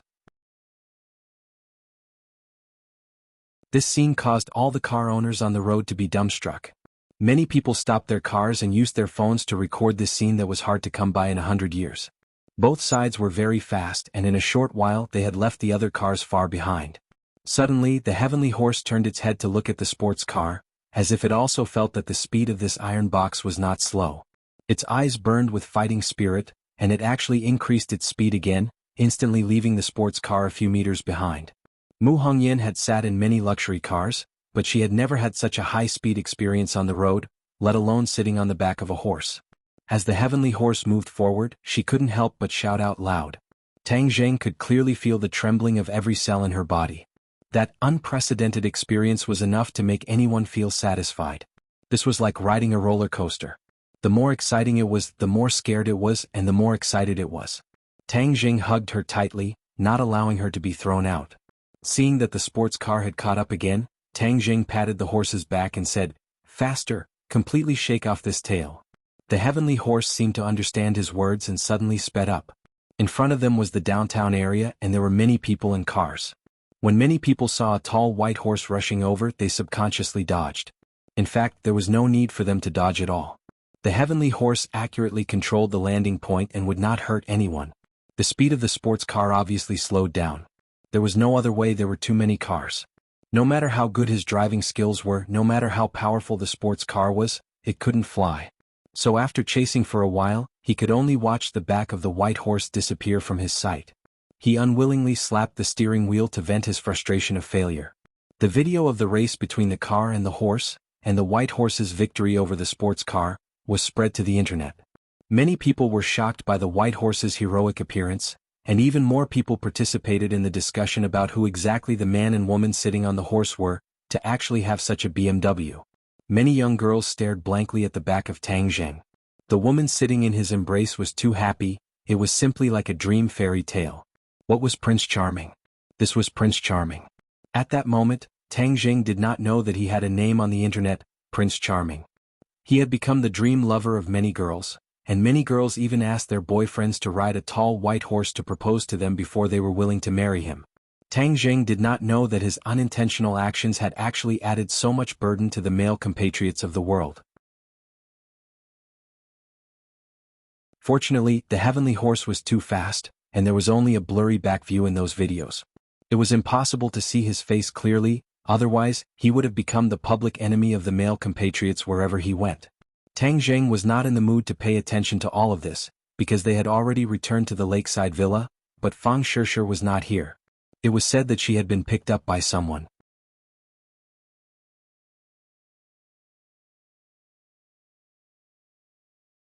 Chapter 227. The news of Tang Zheng and Mu Hongyan's return immediately reached the Long family. Long Xianyuan immediately asked the two of them to go to the Long family. He wanted to find out what was going on. During this period of time, the real culprit behind the scenes had not been found, and Long Xuanyuan's anger was burning more and more. Although the assassin was a foreign force, he had no place to investigate. However, he aimed the spearhead at the cold-faced killer, Xiao Xiaoling. Xiao Xiaoling killed Wang Fuchuan, and he wanted to know who was the real culprit behind the scenes. Just like Long Tingyu said, the assassination of Mu Hongyan might also be arranged by the real culprit. However, Xiao Xiaoling seemed to have disappeared into thin air. No one knew where he was, but everyone believed that as long as he showed up, he would definitely not be able to escape the eyes of the Long family. The two of them were preparing to go to the Long family when suddenly, Tang Zheng felt a strong uneasiness. Something happened to Shishir. He sensed that the Imperial Spirit Array in the Jade Buddha that he had given to Fang Shishir had been activated. Only when Fang Shishir was in danger would the Imperial Spirit Array be activated. Shishir is in danger, I'll go save her first. Tang Zheng turned over and mounted his horse. Without waiting for Mu Hongyan to react, he urged the horse to gallop. Mu Hongyan was shocked. How could Fang Shishir be in danger? She immediately contacted Long Xinyuan, hoping that the Long family would mobilize their power to find the whereabouts of Fang Shishir. Mu Hongyan and Tang Zheng had experienced this ordeal, and understood even more about Tang Zheng's extraordinariness. Therefore, if Fang Shishir had an accident in Dianan, it would definitely arouse the disgust of Tang Zheng. Although Tang Zheng's current strength was not that heaven-defying, offending him was definitely not a good thing. His potential was limitless and no one knew how far he could go in the future. Actually, they did not need to track down Fang Shishir's whereabouts, because Tang Zheng had already used the tracking technique to track down her location. This time, Fang Shishir was not facing an ordinary danger. Tang Zheng had already sensed that the Jade Buddha had been destroyed. The Jade Buddha would not be destroyed by ordinary attacks, which meant that the enemy was an expert. Tang Zheng spurred his horse and galloped straight to a luxurious restaurant. When this tall horse entered the restaurant, the waiter was so shocked that he forgot to stop it. He dismounted from his horse and walked towards a private room with a gloomy face. Finally, a waiter came forward to stop him. Tang Zheng did not even look at him as he walked straight towards his destination. The Pegasus snorted and looked down at the dumbfounded diners. Then it followed Tang Zheng and walked forward. It was extremely arrogant. When it encountered a table, it lifted its hooves and directly kicked it away. This man and horse were both filled with power, exuding an aura that warned others not to get close. Stop right there. Suddenly, an angry roar sounded. The two burly men at the door blocked Tang Zheng's path. Bang bang. Tang Zheng made his move like lightning without giving the other party a chance to react. The burly man flew out and smashed into a nearby table, causing waves of screams. Tang Zheng raised his leg and the tightly shut door was immediately kicked flying. The scene inside the private room could be seen clearly. Fang Shishir was leaning against the corner of the wall, and the other person was actually Long Tinyu. He was looking at Fang Shishir in shock and shouted, "You are a cultivator." When the two of them heard the commotion at the door, they turned their heads at the same time. When they saw the person at the door clearly, they cried out in alarm at the same time. Tang Zheng. Fang Shishir opened his eyes wide in disbelief, and stared at Tang Zheng in a daze. These days were the most difficult time of her life, but she firmly believed that Tang Zheng would not leave her like this. Therefore, even if everyone else thought that Tang Zheng had no chance of survival, and even Li Xiaotian, who was very interested in Tang Zheng, left without saying goodbye, she still chose to stay in Dianan, hoping that one day he would come back to find her. At this moment, Tang Zheng appeared in front of her alive, which made her both surprised and happy. Her insistence was right and he really came back safe and sound. The stone hanging in her heart finally fell to the ground. She really wanted to cry out loud, especially when she thought of the grievances she had suffered just now. Previously, Long Tinyu had sent someone to inform her that there was news of Tang Zheng, so she couldn't wait to come here. She didn't expect that this was all a scam, and Long Tinyu had finally revealed his true colors. He actually wanted to take advantage of her. Long Tinyu could be said to be the crown prince of Dianan. The woman he had taken a fancy to had never escaped from his grasp, except for Mu Hongyan. This time he had specially tricked Fang Shishir to come here. Firstly, it was to take revenge on Tang Zheng, and secondly, it was because Fang Shishir was indeed beautiful enough. He didn't even go directly to the hotel. Instead, he had someone bring him to this luxurious restaurant. Long Tinyu was a person who liked sentiment. He had originally planned to take her to the hotel after eating, but he didn't expect Fang Shishir to be so smart. She repeatedly asked about Tang Zheng's whereabouts, and seeing that the other party had been perfunctory, she knew that something was wrong. She immediately got up and left, but how could Long Tinyu let the cooked duck fly away? Thus, he simply revealed his true detestable face and planned to directly deal with Fang Shishir in the private room. Fang Shishir's reaction was very intense, but Long Tinyu was, after all, an 8th grade body refining realm cultivator, much stronger than Fang Shishir. After a while, he activated the spirit-controlling array in the Jade Buddha, and because his attack was too powerful, the Jade Buddha directly shattered into a few pieces. Long Tingyu's anger grew even stronger. He had even sent people to kill Tang Zheng. Could it be that he couldn't even deal with a woman of his? Thus he immediately launched an attack. Fang Shishir was not his match and was surrounded by danger. In the end, he had no choice but to use the body-securing technique. This time, she didn't even let the other party get close to her before using the body-securing technique. This time, Long Tinyu finally discovered some clues. When Tang Zheng kicked the door in, he just happened to hear Long Tinyu say, "You are a cultivator." Tang Zheng's nerves instantly tensed up. Shishi's identity as a cultivator had been exposed. His eyes immediately burst out with a terrifying cold light, filled with killing intent. Long Tingyu looked at Tang Zheng in disbelief and said, "Why aren't you dead?" "Of course I won't die. If you dare to have any ideas about my girlfriend, then today will be the day you die," Tang Zheng said while gnashing his teeth. Long Tingyu gradually calmed down from his initial shock and said disdainfully, "My death? You were lucky last time, but this time you came to provoke me again. It should be your death. Furthermore, your girlfriend is a cultivator. Aha, this is a huge secret. I think the people from the martial sect will be very interested. Even if I don't kill you, it will be difficult for you to escape the pursuit of the martial sect in the future." Obviously, Long Tingyu knew a lot about this, even more than Yi Tianlei. "As long as I kill you, no one will know our identities," Tang Jing said.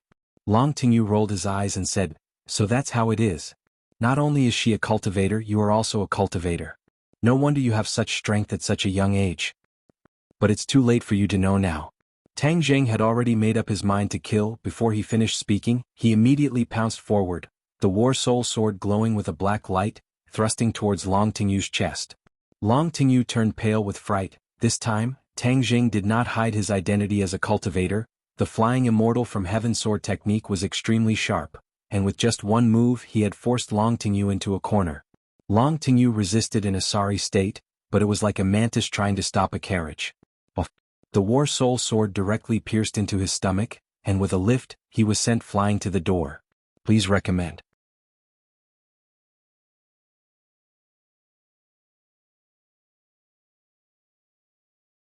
Chapter 228.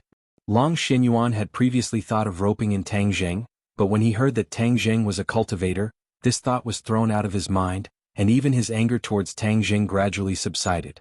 Although, because of what Tang Zheng had done to Long Tingyu, Long Xinyuan had already listed him as an enemy, but he never thought that he would be a cultivator. Long Xinyuan was stunned for a long time before he regained his senses.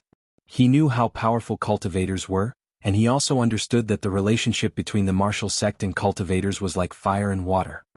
He did not even dare to offend the martial sect, and was even more afraid of cultivators. This was the attitude of ordinary people towards cultivators, to keep a respectful distance from them. They did not have as deep a foundation as the martial sect, and cultivators were too mysterious. It was said that they had the ability to overturn rivers and seas. Although Tang Zheng was definitely not that capable at the moment, he could not rule out the possibility that there was such a powerful expert behind him. Immediately, Long Xinyuan also understood why Tang Zheng was able to display so many extraordinary aspects at such a young age. Tang Zheng stared at Long Xinyuan. If the other party made a move, he would definitely not sit still and wait for death. Even if he had to risk his life, he would protect Fang Shishi. At most, he would escape into the 10,000 mountains, and it would not be easy for Long Xinyuan to deal with him. Long Xuanyuan's expression kept changing, but Long Tingyu could not hold it in any longer and shouted, "Dad, did you hear what I said? They are cultivators, hurry up and capture them." "Shut up." Long Xinyuan shouted, and Long Tingyu immediately shut up, staring at Tang Zheng hatefully.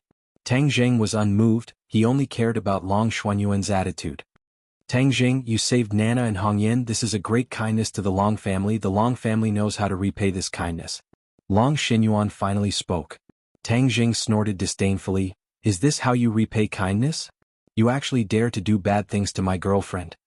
Long Xinyuan glared fiercely at Long Tingyu. He was disappointed. He took a deep breath, suppressed the anger in his heart and said, "This matter is indeed my son's fault, but it is an indisputable fact that you wanted to kill him just now. You should know that anyone who wants to kill the Long family will not be forgiven." Tang Zheng snorted in disdain, "Anyone who wants to hurt my family, I will definitely not let them off easily." Long Xinyuan frowned and said, "But because you have done a favor to the Long family, I will not care about the harm you to my son." When Long Tingyu heard this, he shouted unrelentingly, "Dad, how can we not bother with him? He almost killed me." Long Xinyuan turned a deaf ear and continued, "But I didn't expect you to be a cultivator." Cultivators and martial sect are mortal enemies. I think you should be very clear about this. I don't want to be associated with martial sect, and even more so, I don't want to be entangled with cultivators. So, from today onwards, we will write off everything that happened in the past, and pretend that nothing happened. Long Shenyuan did not want to bear the infamy of killing his benefactor, nor did he want to offend martial sect and cultivators, so he simply pretended that nothing had happened. He actually made such a decision. Tang Zheng was greatly surprised. He was already prepared to fight to the death. However, this decision was the most beneficial to him. Is that true? Long Shenyuan nodded. Of course. Could it be that the moment I left you guys sold me out? Tang Zheng asked vigilantly, his gaze sweeping over Long Tingyu's body. Long Shenyuan was very clear about what Tang Zheng meant, so he said to Long Tingyu solemnly, Tingyu, from today onwards, keep your mouth shut about today's matter, especially their cultivator identity. If you dare to mention it to outsiders, don't blame me for being impolite. Long Tingyu's heart trembled. He did not understand why his father was so cautious about Tang Zheng. Killing these two people or capturing them and handing them over to martial sect, wouldn't it be easy? But looking at his father's stern expression, he understood what his father's gaze meant, and that was to not give him a chance to object. Long Tingyu gritted his teeth in hatred, but he had no choice but to nod and agree. All right, I won't tell anyone. Tang Zheng heaved a sigh of relief. Although he did not believe that Long Tingyu would keep his mouth shut, at least for the time being, he would not reveal this news to the outside world, which was enough. Tang Zheng was confident that he could quickly increase his cultivation, especially after discovering the witch clan. The spirit qi in the 10,000 mountains was abundant, which could allow his cultivation to increase rapidly. But I have a request. From now on, you, Hongyan and Nana are not allowed to come into contact with each other. I don't want anyone in the Long family to have anything to do with you. Long Shenyuan added. Tang Zheng hesitated for a moment and said, I can promise you that I will not take the initiative to come into contact with them. His identity as a cultivator was indeed very dangerous. If he did not come into contact with this pair of mother and daughter, it would indeed be beneficial for them. As for the fact that he had promised Mu Hongyan to teach Nana the cultivation method, there was no need to be in a hurry. In any case, she was still young. Then you can leave. Long Shenyuan stepped aside. I'll go back to the lakeside villa to get my luggage and leave. Tang Zheng held Fang Shishir's hand and walked out of the private room. The heaven horse was waiting in the hall, and when it saw the two of them coming out, it immediately went up to them affectionately. Fang Shishir had just recovered from her panic, and when she saw the tall white horse, she was extremely surprised. This is our horse. Tang Zheng gently carried Fang Shishir onto the horse's back, got on the horse, protected Fang Shishir in his arms and left the scene. Dad, why did you let them go? Long Tingyu held onto his stomach. The pain caused his facial muscles to contort as he asked unwillingly. Long Shenyuan turned around and stared at him. Long Tingyu was shocked. He took a step back and said, Dad, why are you looking at me like that? Bah. A loud slap landed on Long Tingyu's face, causing Long Shenyuan to fly into a rage. You disappointing thing, do you know that you almost got into big trouble? Long Tingyu sucked in a breath of cold air from the pain, and said with a sullen face, Dad, I didn't do anything wrong, I even saw through their cultivator identity. Long Shenyuan said with disappointment, They are cultivators, do you know who else is behind them? If you provoke them, do you want the Long family to fall into a state of eternal damnation? Long Tingyu was a little stunned, and only after a long while did he say, Aren't cultivators the enemy of martial artists? Moreover, the people from the martial sect have been chasing after cultivators. Enemy, how many years ago was that? Only a one-track-minded person like the martial organization would keep on chasing and killing cultivators. Even the people from the Li Palace and the Azure Dragon Hall turn a blind eye to cultivators. Does our Long family need to provoke them? Long Tingyu was speechless. It turned out that this matter was not as simple as he had imagined. If Tang Zheng heard this, he would definitely be overjoyed. It turned out that not everyone in this world saw cultivators as a thorn in their side. Only the people from the martial sect would chase after cultivators, which meant that his enemies were not as many as he had imagined. In short, let's pretend that today's matter did not happen. Don't provoke Tang Zheng in the future. Wang Fuchuan betrayed the Long family's interests, and the person behind the scenes is still in the dark. Your recent main focus is to thoroughly investigate this matter for me and find out the mastermind behind it. Long Tingyu was very unwilling, but he had no choice but to accept this result. When Tang Zheng returned to the lakeside villa, Mu Hongyan and Nana were already waiting at the door. Mu Hongyan's expression was very complicated. She had already received a strict order from Long Shenyuan to not have any contact with Tang Zheng in the future, and did not explain the reason. Mu Hongyan was confused. Tang Zheng was such a big help. If he was to rope him in, it would definitely be beneficial to the Long family in the future. But since Long Xinyuan did not explain the reason, she had no choice but to ask Tang Zheng. However, when she heard about what Long Tingyu had done to Fang Shishir, she was immediately shocked and angry. Long Tingyu was actually so crazy. "Brother Godly Doctor, you're back." Nana threw herself into Tang Zheng's embrace, hugged his legs with both hands and shouted with red eyes. Looking at her pitiful appearance, Tang Zheng quickly carried her up. He would not be able to see this girl for a short period of time. "Brother Godly Doctor, that day when you and Mother fell off the cliff, you really scared Nana to death. Nana thought that you would never come back, woo." As she spoke, she wiped away her tears. Tang Zheng hurriedly comforted her. "Nana, don't cry, your mother and I can't bear to part with you. How could we not come back?" Nana smiled through her tears. "And Nana is so obedient, she is a good child, you definitely won't abandon Nana." Suddenly, her eyes turned, and her gaze was attracted by the heavenly horse. She excitedly shouted, "Wow, horse, what a beautiful horse." With a bell-like laughter, she pounced towards the heavenly horse.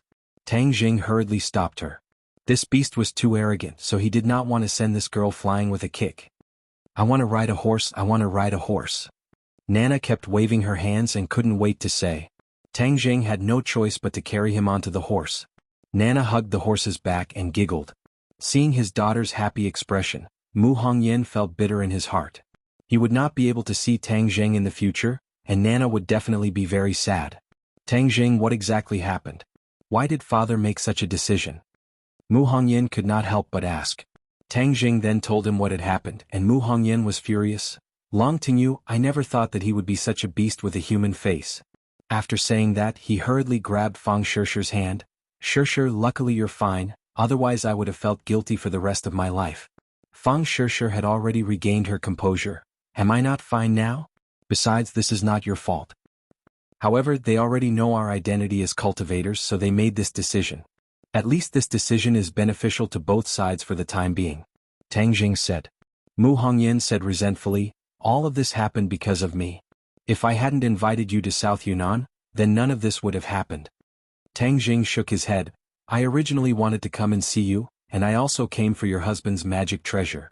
Fang Shishir was already clear that Mu Hongyan knew their identity, and knew that her husband was also a cultivator.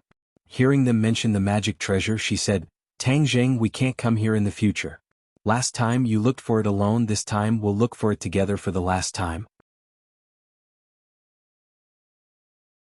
If we really can't find it, then it means that it's not your fate."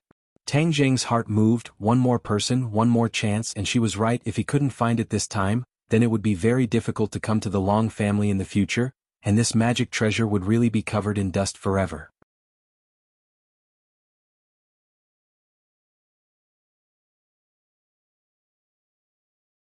Chapter 229. Inside the training room, Tang Zheng, Fang Shishir, and Mu Hongyan searched the room again, but they still found nothing. There were no hidden compartments or secret rooms in the room, so it was very difficult to hide anything. Fang Shishir stood in the middle of the training room, looking at the glass roof above her head. The water was sparkling, reflecting the lights in the room, making it very beautiful.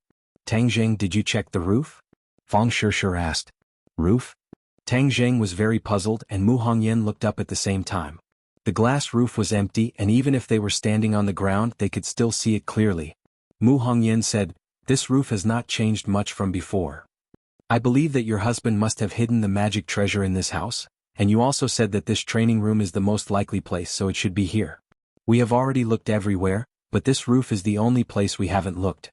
Fang Shishir analyzed. "Okay, I'll go find a ladder." Tang Zheng was treating a dead horse as a living horse, so he didn't lack this little bit of effort. After a while, he found a ladder and climbed up. The glass roof was very smooth, and Tang Zheng felt it again, but there was no place to hide anything. "Tang Zheng, use your qi to sense it," Fang Shishir suggested. Tang Zheng's mind flashed, and a light flashed in his mind. That's right, the magic treasure must be able to sense qi. Why was he so stupid before and didn't think of this move?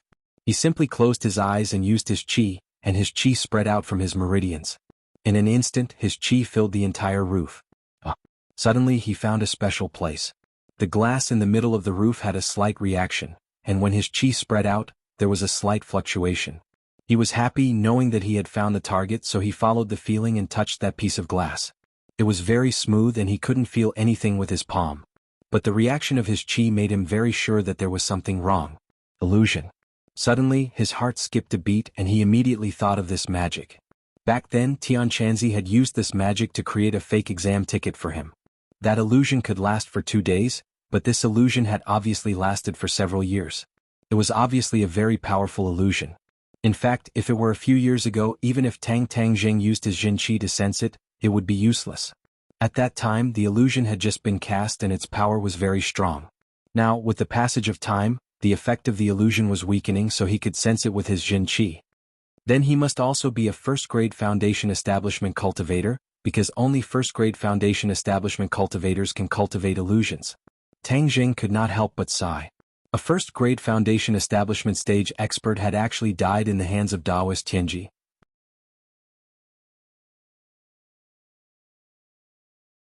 It was truly not easy for him to escape from the hands of Taoist Tianji. Since it was confirmed that it was an illusion, then everything was much simpler. Tianquanzi had taught him the secrets of illusion, so he silently chanted an incantation in his heart. With a wave of his hand, his Jin Qi surged, and on the originally empty glass ceiling, an object as thin as a cicada's wing appeared. No wonder he didn't feel anything when he touched it. This thing was so thin, almost as if it was stuck to the glass, so it was hard to feel. He carefully took it down. This thing was the size of a palm and there was a hole.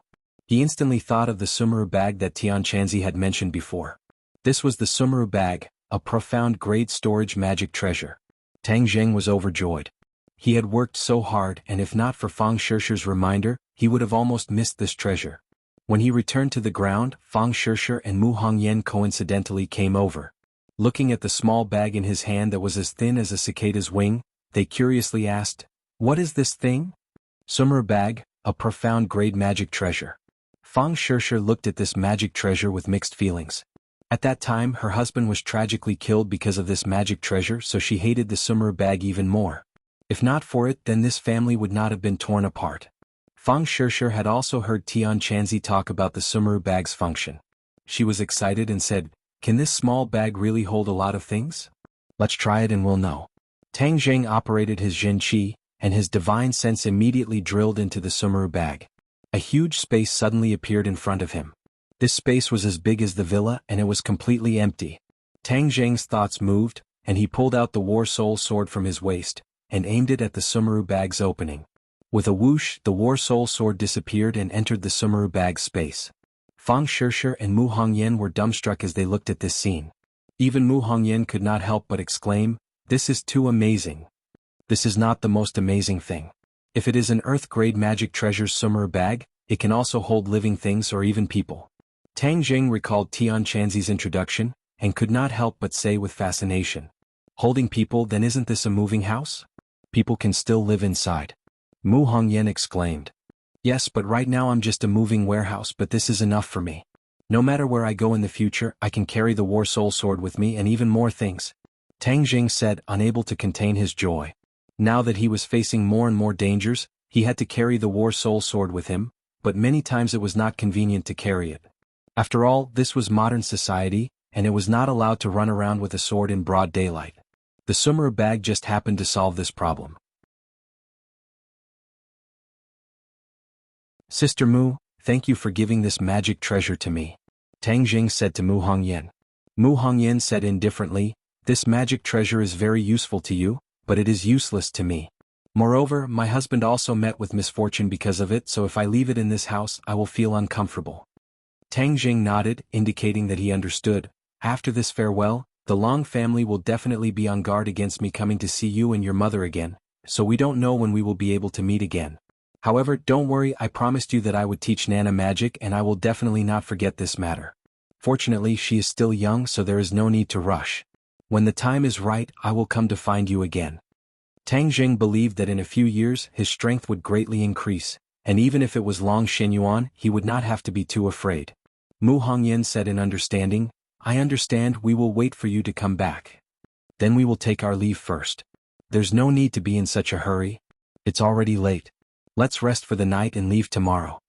Tang Zheng hesitated for a moment, then agreed. "Are you going back to the mountains next?" Mu Hongyan asked. "Yes, I promised to help them break the restriction." I'll take advantage of my summer vacation to finish this matter. Tang Jing had already made plans. I wish you success. The next morning, Mu Hongyan found a large truck and loaded the heaven horse into it. After all, riding a white horse in the middle of the day was too ostentatious. Furthermore, the matter of the horse race last night had caused an uproar, so the appearance of the white horse would definitely cause a commotion. Therefore, they were prepared to use the truck to bring them to the outskirts, and then ride back to the 10,000 mountains. Nana's eyes were red as she held onto Tang Jing's hand, reluctant to part with him. Brother Godly Doctor, are you really leaving? Can you stay and accompany Nana?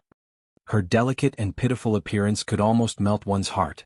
Tang Jing squatted down, wiped away the tears from the corner of her eyes and said, Nana, be good. When you grow up a little, Big Brother will come and see you, okay? I believe that Nana will definitely be even more beautiful at that time. Whoa. But Nana wants to accompany Big Brother. Nana can't bear to part with you. Seeing that, Mu Hongyan could not help but feel a strong sense of sadness in his heart, and his mind could not help but recall the time he spent with Tang Jing. Without a doubt, this was the most extraordinary time in her life. She had experienced too many things that she had never experienced before. It was like a dream, making her feel like she was addicted to it. How good would it be if she could always live in that kind of fairy tale-like world? As soon as this thought popped out, she was shocked. She glanced at Tang Jing and quickly shifted her gaze away. What's wrong with me? How can I have such thoughts? She was a little flustered as she clutched her chest, trying her best not to show any abnormalities. Tang Jing comforted her for a long time, but Nana still kept crying. In the end, under her tearful eyes, he and Fang Shishir got into the car. Nana kept waving her small hands. Brother Godly Doctor, Nana will miss you. You must also miss Nana. Woo. The car started. Tang Jing was in a very low mood. Fang Shishir snuggled up to him and comforted him. There will be a day when we meet again in the future. Don't be so sad. Tang Jing squeezed out a smile, let out a long breath and said, I know, as long as I become stronger as soon as possible, this day will come sooner. The car stopped in the suburbs. The two of them changed to heaven horses and galloped towards the 10,000 huge mountains. This was the first time Fang Shishir had seen such a primitive forest scenery. She was extremely excited. She only had a little understanding of the mysterious Witch clan from Tang Jing's words. She had no idea what would happen on this trip, but she was filled with anticipation. This was an adventure that belonged to her and Tang Jing. The corner of her mouth hooked up into a smile that came from the bottom of her heart. After passing through the swamp and miasma, they finally arrived at the periphery of the Witch clan tribe after spending half a day. With a sharp whistle, a few people jumped out from the dense forest. When they saw that it was Tang Jing, they all bowed respectfully. Lord Envoy has returned. This news was quickly spread back. When the two of them arrived at the entrance of the tribe, hundreds of Witch clan people were already there to welcome them. When Mu Hongyan saw the hundreds of Witch clan people dressed in simple and unadorned attire, her eyes widened in curiosity, and her heartbeat involuntarily sped up. Welcome back, Lord Envoy. The elder took the lead and knelt down towards Tang Jing. The others also kowtowed. Welcome back, Lord Envoy. Hundreds of people's shouts shook the mountains and wilderness. It was as if a heavy hammer had struck Fang Shishir's heart. Seeing all these people, old and young, respectfully kneel down in front of her husband, she felt as if her heart was being overturned. This was her man. He could make countless people submit to him. Now there were hundreds of people. She believed that in the future he would definitely be able to go even higher and make even more people submit to him.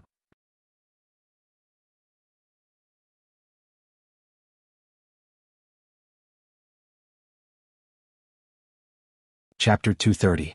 During this time, Tang Jing went to the sacred ground again and absorbed all of the innate chi for the giant egg.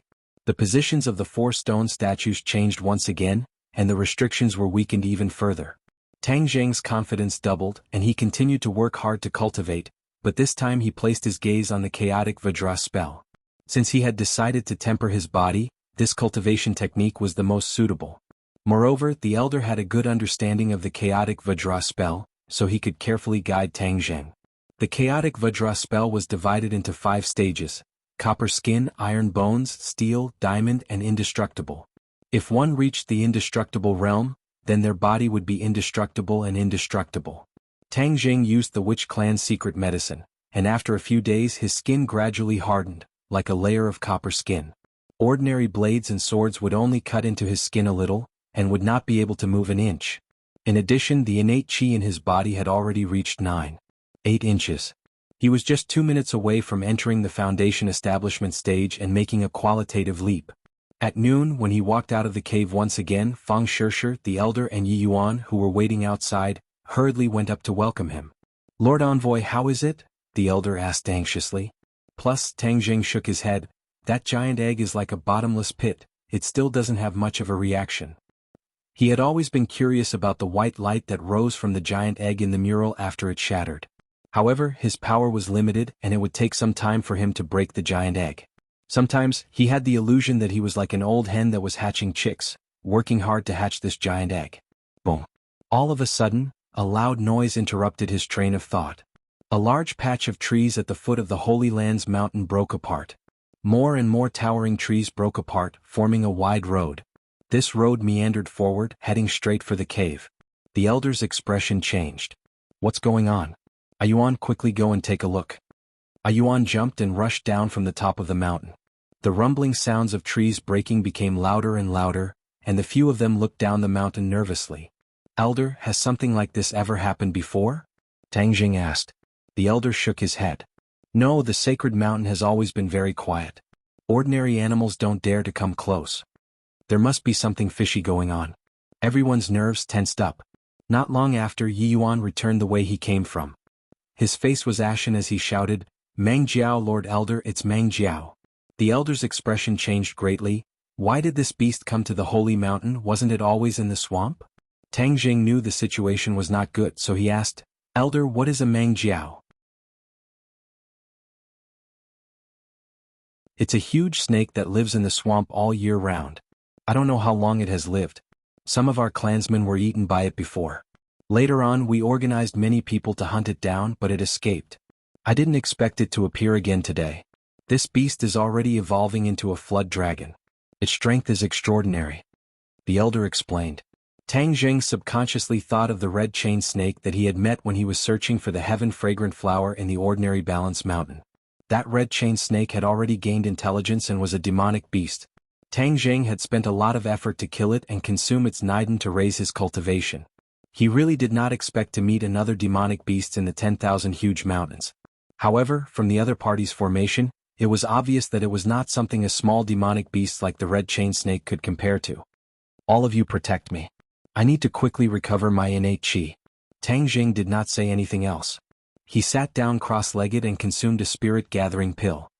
He activated the ancient clear heaven scroll and the spiritual energy between heaven and earth quickly gathered towards him. The elder stood in front of Tang Jing and Fang Shishir and said, "Miss Fang, take good care of Lord Envoy. Ayuan and I will deal with this beast." Fang Shishir was a little nervous. She nodded her head and guarded in front of Tang Jing, not allowing any enemies to approach. The elder and Yi Yuan looked at each other, and saw determination in each other's eyes. Back then, the entire clan was unable to do anything to this python, and now it was not easy for the two of them to stop it. However, for the sake of the envoy's safety, and even more so for the safety of the sacred grounds, they absolutely could not allow this beast to approach. In fact, the elder and Tang Jing both understood that there must be a reason why the flood dragon, which had never dared to approach the sacred land, suddenly launched an attack. It was probably related to the giant egg or the mysterious restriction. All of this was related to whether or not the witch clan could safely leave the 10,000 huge mountains. Therefore, no matter what, they did not dare to take this risk. They could not turn a blind eye to it and had to keep the python outside the cave. Even if they had to sacrifice themselves, they would not hesitate. Therefore, the elder and Yi Yuan were determined to die. The determination on their faces was not a joke. Boom. A towering tree in front of the cave was cut in half, and a huge creature as thick as a bucket appeared. This was a python that was about 30 meters long. Its entire body was covered in scales, and there was a golden scale on its forehead. This was the mark of the python's transformation into a flood dragon. When a golden horn grew out from this golden scale, it would become a true flood dragon, and its strength would increase greatly. The python flood dragon's upper body stood up, looking down at the crowd like a tiger eyeing its prey. Its pair of eyes were as big as 2 fists, revealing an ominous glint. The 2 poisonous fangs in its mouth emitted a faint cold light, and its scarlet tongue flickered incessantly, the stench assailing their nostrils. This was the first time Fang Shishir had seen such a demonic beast. Her heart could not help but tremble, but she still tried her best to suppress the fear in her heart and stood firm. The elder pointed at the python and roared with a loud voice, "Bastard, what are you doing in my sacred grounds? Why aren't you retreating?" The python dragon was unable to speak. It could only stare at the cave behind the crowd, revealing an undisguised expression of greed. The elder's heart tightened. This beast was indeed here for the cave. It must have been the changes during this period of time that attracted its attention. No matter what, he could not let this beast succeed. Roar! The python dragon let out a strange roar, and its bloody mouth directly bit towards the few of them. Attack! The elder roared. Yi Yuan rushed into the sky, and smashed his huge fist directly onto the python dragon's head. Bang! After the python dragon ate the punch, it let out another angry roar, and with a tilt of its neck, it bit towards Yi Yuan. The tip of Yi Yuan's foot tapped on its body, and he flew backwards, hugging onto a big tree to stabilize his body. Whoosh! A gust of wind blew, and the python dragon's huge black tail swept across the sky. Kacha! The big tree was broken by the huge tail, and Yi Yuan and half of the tree trunk fell down together, smashing fiercely onto the ground. However, Yi Yuan was not injured. Seeing the huge tail sweeping over again, Yi Yuan immediately picked up the huge tree trunk and went forward to welcome it. At this time, his innate divine strength came into play. He used the several hundred gene tree trunk as a weapon and fiercely collided with the huge tail, causing a section of the tree trunk to shatter. But Yi Yuan did not stop. He hugged the remaining tree trunk and fiercely smashed it onto the python dragon's body. Ow! The python dragon roared in pain, and its huge body involuntarily rolled down the mountain. However, the python dragon's attack was not limited to that. Its tail wrapped around a few large trees and it immediately stopped rolling. Please recommend.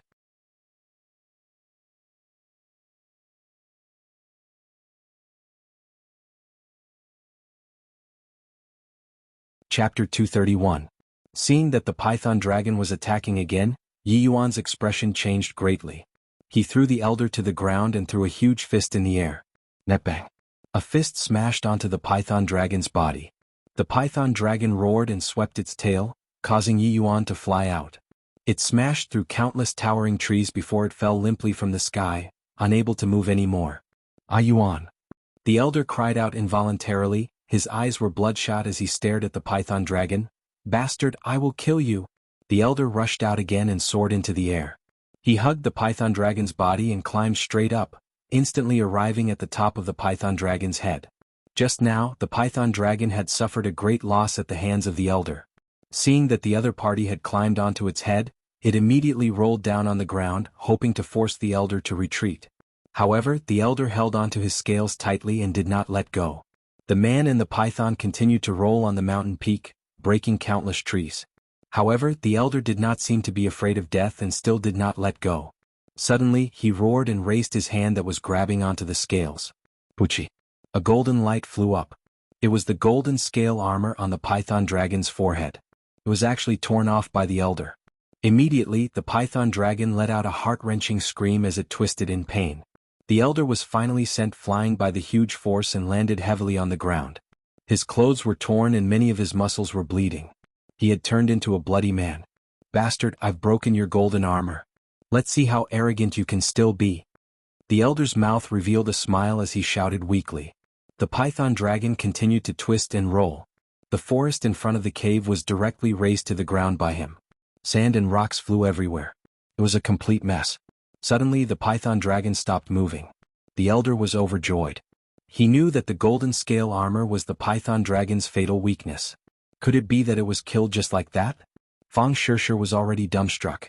This kind of desperate battle had deeply shocked her. Her hand that was holding onto the war soul sword could not help but tremble. Seeing that the python dragon was motionless, could it be that this beast was dead? She raised her eyebrows and was about to heave a sigh of relief when suddenly, the python dragon leaped into the air and pounced towards her and Tang Zheng. Roar! The sharp roar seemed to be able to tear people's eardrums, but what was even more frightening was the pair of huge eyes and the terrifying bloody mouth. Miss Fang, be careful. Seeing this, the elder wanted to save him, but it was too late. This was because he was seriously injured this time, and his strength was greatly reduced. It was impossible for him to launch an effective attack. Seeing the flood dragon rushing over, Fang Shishir's frightened heart suddenly calmed down. Her trembling hands also became abnormally steady. She glanced at Tang Zheng, whose eyes were tightly shut from the corner of her eyes. She clenched her teeth. She couldn't retreat. If she retreated, her beloved would fall into eternal damnation. In the past it was always Tang Zheng who protected her. Now it was her turn to protect Tang Zheng. With a shout, War Soul Sword fiercely swung out. Whoosh! The War Soul Sword that was suffused with a black light streaked across the sky and slashed onto the black scale armor. Sparks flew in all directions, but it was actually unable to injure it. The Flood Dragon's bloody mouth fell down, as if it wanted to swallow Fang Shishir whole. Die! Fang Shishir raised her sword and thrust it forward. The War Soul Sword shone with a black light, and the Flood Dragon seemed to have felt the power of the War Soul Sword. It tilted its head, causing the War Soul Sword to pierce empty air. Whoosh! Suddenly, a stinky green mist sprayed out from the Flood Dragon's mouth, pouncing towards Fang Shishir. Fang Shishir instinctively wanted to hold her breath, but it was already too late. She had already inhaled a few wisps of green mist, and her brain immediately became dizzy. This green mist was poisonous. Fang Shishir was overwhelmed with shock. She wanted to raise her War Soul Sword and stab at the Flood Dragon, but found that her entire body was weak and powerless, and she couldn't help but fall down. All the threats had been removed, and the Flood Dragon's target had changed to Tang Zheng. This was because it felt threatened by Tang Zheng. Its bloody mouth bit down once again as if it wanted to bite off Tang Zheng's head in one bite. No! Fang Shishir shouted, but she was powerless and had no way to resist. The elder also shouted from afar, "Bastard, you are not allowed to harm Lord Envoy." Tang Zheng was the hope of the Witch Clan. If Tang Zheng died, then the Witch Clan would be trapped here for generations to come. The elder was powerless, his face ashen. Suddenly, a strong wind blew and countless tiny red lights rose from the soil, rocks, trees, and grass all over the mountain, and then flew towards Tang Zheng, drilling into his skin. In that moment, Tang Zheng's entire body shone with a red light. The Flood Dragon's eyes revealed doubt and shock, but it did not stop attacking and was about to bite off Tang Zheng's head. Tang Zheng's eyes suddenly opened, a red light flashed in his eyes, and he punched out with both fists. Boom! Boom! The Flood Dragon's head caved in from the two punches, and its huge body tumbled backwards. Tang Zheng stood up, his eyes bright and full of expression. An indescribable pressure spread out. His aura had undergone an earth-shattering change. Just now he had used the spirit-gathering pill in a hurry, but he discovered that the spirit energy in the sacred ground was even more abundant. Especially the last bit of red light that he had absorbed, there seemed to be a strange power within it, causing his genuine chi to soar, instantly breaking through the threshold and reaching the first stage of the Foundation establishment stage. The genuine chi in his body had also undergone an earth-shattering change. Originally, the genuine chi was in a gaseous state, flowing through his meridians, but now the genuine chi was transforming from a gaseous state to a liquid state, and the genuine chi in the 9 main meridians was suddenly compressed, once again becoming an inch, but it was even more condensed. Although the amount of genuine chi in the 9 main meridians seemed to have decreased, there was no doubt that the power had increased by several times. This was the extraordinary part of the first stage of the Foundation establishment stage. Tang Zheng immediately supported Fang Shishir to sit against the mountain wall. Fang Shishir said weakly, "Tang Zheng, I'm sorry I couldn't protect you well." Tang Zheng forced out a smile and said, "Silly girl, you have already protected me well, now it's my turn to protect you. Rest first, wait for me to kill this beast." He raised the War Soul Sword and walked towards the Flood Dragon step by step. The War Soul Sword felt its master's anger and fighting spirit, and excitedly cried out. He glanced at the elder who was lying in the distance, but did not see any trace of Yi Yuan. The elder's originally despairing heart was overjoyed when he saw that Tang Zheng had recovered his vision. He used all his strength to shout, "Lord Envoy, it's great that you're fine." Tang Zheng nodded at him, then locked his gaze onto the Flood Dragon. The Flood Dragon's eyes released a cold light, and blood flowed out from the wound on its forehead, covering its triangular head, making it look even more terrifying. Roar! The Flood Dragon roared, its huge tail sweeping across the air like a thunderbolt. Tang Zheng also made his move, the War Soul Sword blazing with a black light. Please recommend.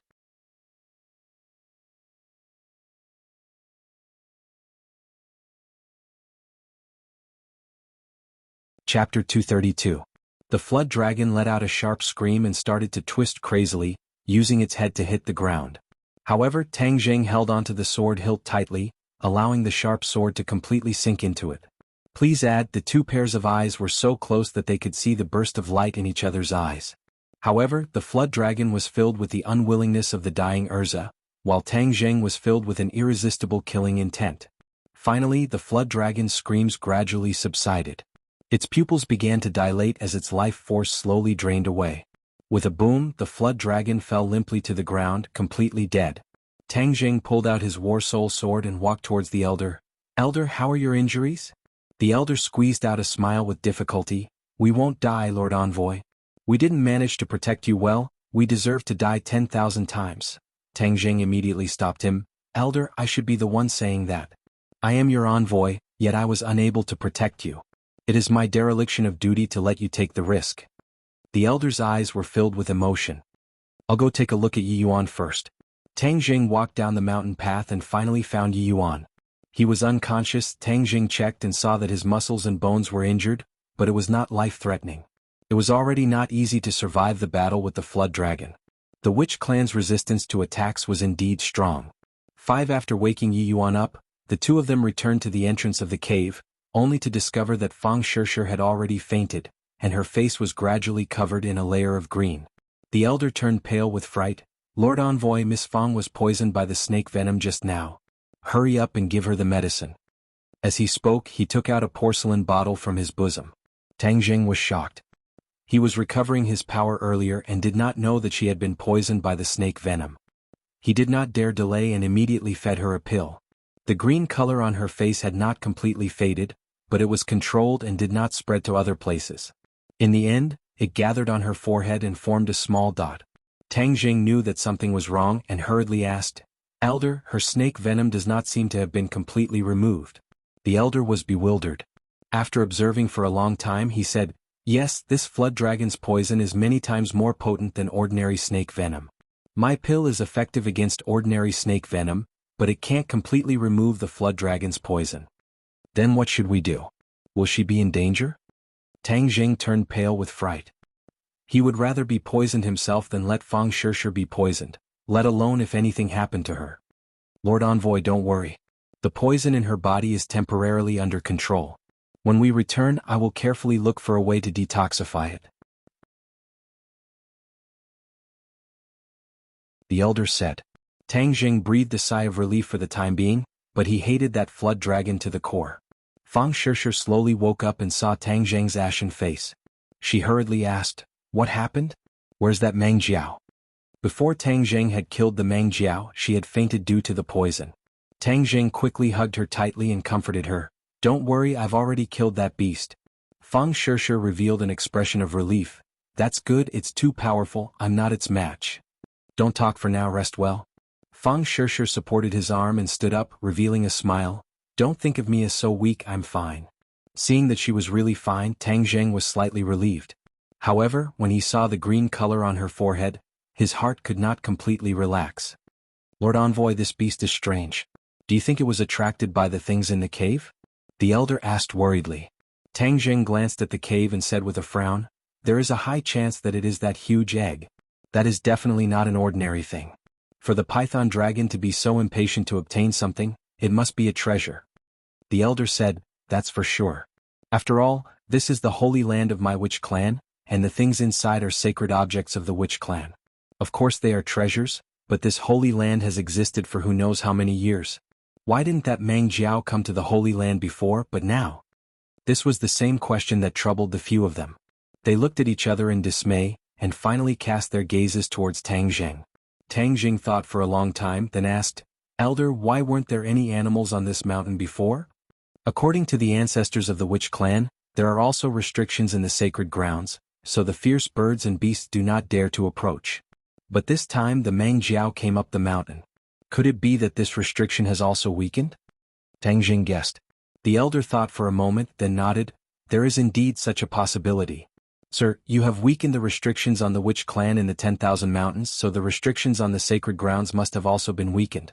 That's why this beast dared to trespass into the sacred grounds. That means the sacred grounds are no longer safe. There will be other beasts attacking in the future." Hearing that, the elder's expression changed greatly.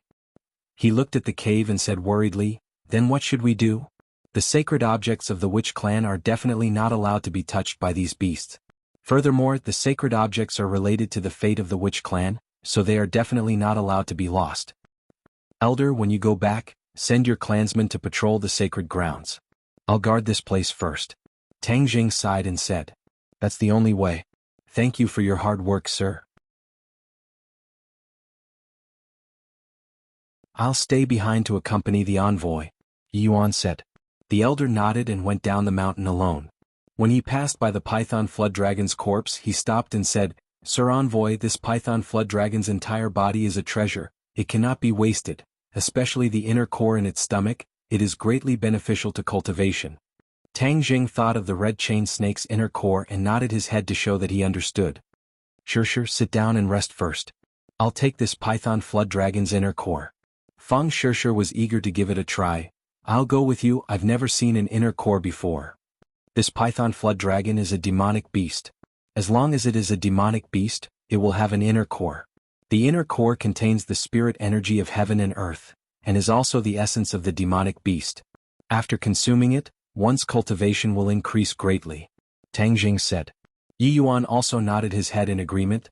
However, this demonic beast's inner core is only useful to cultivators, because a normal person's body would not be able to withstand so much energy. Cultivators can circulate their energy and refine it. Tang Jing looked at Yi Yuan with admiration. Although he was not able to cultivate yet, he knew a lot. Yi Yuan understood the look in his eyes, scratched his head and said, "This was all taught to us by the elders. The elders are the ones who understand the most in our witch clan. You're injured, so you should rest well," Tang Jing warned. Yi Yuan shook his head. "Sir Envoy, I don't know how many times I've been injured while hunting. Although it's a little heavier this time, it won't take my life. When the elders bring back the medicine to treat me, it won't be a big problem." Tang Jing did not try to persuade him anymore. The few of them arrived in front of the python flood dragon's corpse. Its body, which was over 10 feet long, meandered through the forest. If an ordinary person were to see such a huge monster, they would probably be so scared that they wouldn't dare to move. Only this group of fierce people would dare to fight against it so bravely. "Sir Envoy, let me do this kind of work," Yi Yuan volunteered. Tang Jing shook his head. "Its scales are incomparably hard, ordinary weapons would not be able to harm it in the slightest. Even if it is my war soul sword, if I do not activate my innate chi, I will not be able to harm it, so let me do it." Tang Jing activated his innate chi, and the war soul sword glowed with a black light. With a few slashes, the python flood dragon's stomach was cut open. The scales of the python flood dragon were as hard as iron, but the flesh inside was very fresh and tender. Yi Yuan said, "The entire body of the python flood dragon is a treasure. Its scales can be used as armor, and its meat contains more spirituality than the meat of ordinary animals. It is also a good thing to refine one's muscles and bones." Back then, when it ate our clansmen, we gathered the power of our entire clan to kill it and use its flesh to help our clansmen refine their muscles and bones. Now, Sir Envoy has finally helped us achieve this wish. Oh, the python flood dragon actually has so many benefits. Tang Jing's heart moved. Then are there any other demonic beasts in the 10,000 huge mountains? Tang Jing's strength had increased greatly. If he could hunt demonic beasts and obtain enough demonic beasts' inner cores, then his and Fang Shishi's power would increase by leaps and bounds. Yi Yuan shook his head regretfully. "There are still a lot of ordinary beasts in this mountain, but a demonic beast like this python flood dragon that has already gained intelligence is very rare." Suddenly, he paused for a moment and said hesitantly, "But I've heard the elders mention a place before. It's a forbidden area at the westernmost part of the 10,000 huge mountains." Tang Jing was overjoyed and asked, "Then do you know the specific situation of that forbidden area?" Yi Yuan shook his head. "Our clansmen never go to that place, but the elders should know a lot about it." Tang Jing made up his mind that he would definitely ask the elders about this place later. "Tang Jing, look at that shiny thing, isn't that the Niden?" Suddenly, Fang Shisher pointed to a sparkling and translucent thing the size of a baby's fist in the python flood dragon's abdomen. Tang Jing and Yi Yuan looked over at the same time. This wasn't an inner core, then what was it? Back then, the red chain snake's inner core that Tang Jing had consumed was only the size of a fingernail, but this inner core was many times larger than that one, so the energy contained within could not be compared. Tang Jing took it out and placed it in his palm. The inner core was sparkling and translucent like a huge pearl. This was the first time Yi Yuan and Fang Shisher had seen this thing. and both of them opened their eyes wide at the same time, like two curious babies. Shusha, hurry up and consume this inner core. It will help your cultivation, Tang Jing said. Fang Shusha pouted and shook her head. I don't want it, you were the one who killed the python flood dragon. Moreover, you need to raise your strength even more. My cultivation has just broken through, and I'm now at the first stage of the foundation establishment stage. If I rashly consume this inner core before I can consolidate it, it won't be of much benefit to you, so it's most suitable for you to consume it. In the future you will also face danger alone, so you need to increase your strength as soon as possible. After the summer vacation, Fang Shusha would be going abroad. Without Tang Jing by her side, Fang Shusha could only rely on herself, so he had to do his best to make her stronger. However, there was one thing he was lying about, and that was that it was not impossible for him to consume the inner core right now, but he could only use this excuse to persuade Fang Shusha to consume it. Otherwise, how could a stubborn girl bear to consume such a treasure? Fang Shusha did not suspect anything and excitedly accepted the Niden. She opened her mouth wide and swallowed the Niden. Immediately, countless amounts of energy entered her 8 extraordinary meridians. Hurry up and refine this energy, Tang Jing warned. Fang Shusha immediately sat down cross-legged and activated the cloud water art. The python flood dragon's energy was slowly refined by her, and her innate chi rapidly increased.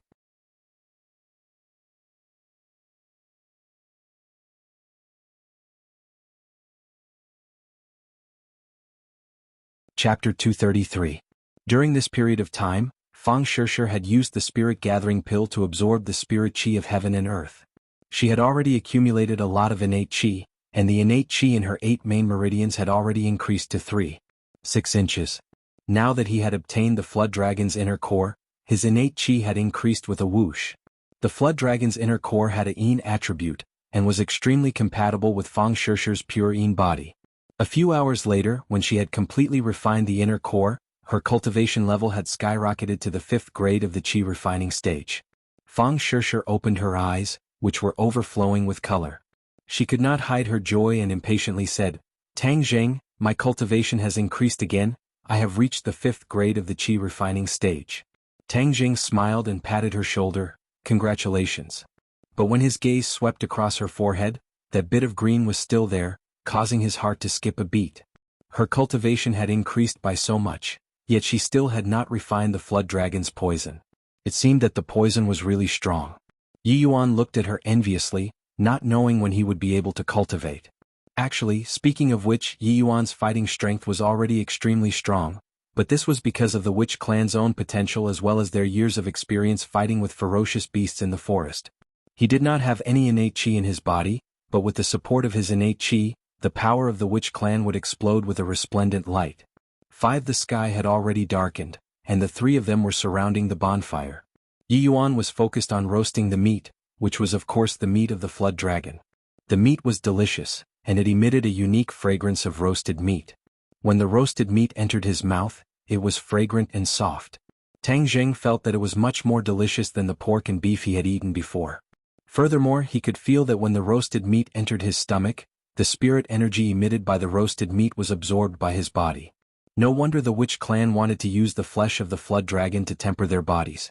In the middle of the night, the elder brought more than 100 clansmen to the sacred ground. They set up camp at the foot of the mountain and sent out a few teams to patrol the area. That night, no more beasts came to harass them.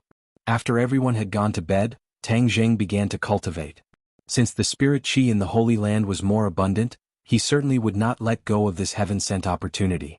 In the darkness of the night, specks of red light were constantly being absorbed into his body. When the sun rose, everyone discovered a shocking scene. The soil and trees within 50 feet of Tang Jing had all turned from red to green. Tang Jing was also shocked. Could it be that it was because he had absorbed the red light? For the time being, he couldn't figure out the reason, and since he couldn't leave the Holy Land, he might as well cultivate while letting the giant egg absorb his true chi. This time, after his power had greatly increased, his true chi had undergone a qualitative change. After the huge egg absorbed the true chi, it also underwent a change. The mysterious patterns on the surface of the giant egg began to crack, forming small cracks. It was as if the giant egg was about to break out of its shell. When the elder heard the news, he was shocked and overjoyed. He vowed that the day when the restriction would be broken was not far away and the witch clan would finally regain their freedom. Immediately, the enthusiasm of the witch clan rose to an unprecedented level. They patrolled even more attentively, and the surroundings of the sacred ground had indeed undergone an unprecedented change. The sacred ground that had been quiet for countless years had become extremely lively. In the past few days, fierce beasts had continuously attacked the sacred ground, but they were not demonic beasts. They were all blocked by the witch clan, and the elders had sent many people to protect the sacred ground. Tang Zheng took advantage of the time to ask about the forbidden area. The elder's expression was very serious, saying that the forbidden area was the most dangerous place in the 10,000 huge mountains, and there were indeed many demonic beasts there.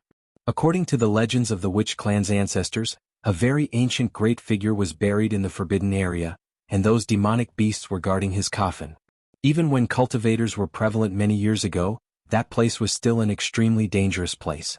The ancestors of the witch clan warned their descendants not to set foot in it. When the elder heard that Tang Zheng wanted to go to the forbidden grounds, he immediately dissuaded him and complained to Yi Yuan endlessly. How could he tell Lord Envoy about such a dangerous place? What if Lord Envoy was on a whim and something happened to him? Hearing that the forbidden area was so dangerous, Tang Zheng was a little hesitant. However, the most important thing right now was to break the restriction, so there was no need to rush. However, the snake poison in Fang Shishir's body had not been cured yet. The elder had thought of many ways, but could only temporarily control the poison. Every time Tang Zheng looked at the green spot on her forehead, his heart would feel as if it had been pierced by a needle. Fang Shishir, on the other hand, did not mind at all. She enjoyed the days she spent with him. Tang Zheng once again came to the stone hall. The temperature was still very high, but Tang Zheng was not as uncomfortable as before. Instead, he enjoyed the high temperature. When his hands covered the giant egg, his true qi was absorbed by the egg like a tide. His expression was very serene and he didn't panic like the first time. The patterns on the giant egg glowed brightly, and the cracks gradually expanded. When Tang Zheng's Jinqi was completely absorbed, the expected repulsive force did not appear. The light of the patterns grew brighter and brighter, and the giant egg slowly rose into the air, revealing its full appearance from the boiling magma. Tang Zheng had used up all his Jinqi and was already exhausted. When the giant egg rose into the air, he was originally standing upside down. He accidentally lost his balance and fell straight into the magma. Ah! Tang Zheng turned pale with fright and screamed subconsciously, but there was nothing he could do. He could only watch as he fell into the magma. But in this critical moment, he still maintained a trace of calmness. He took out the War Soul Sword from his Sumeru pouch, and the Yin Qi on the War Soul Sword instantly covered his entire body. Plop! A large amount of magma splashed out, and Tang Zheng was immediately wrapped up by the rolling magma. His entire body was covered in the fiery red magma, and the bone-melting heat immediately drilled into his 8 meridians from the surface of his body. Immediately, screams resounded throughout the stone hall. Tang Zheng had never experienced this kind of feeling before.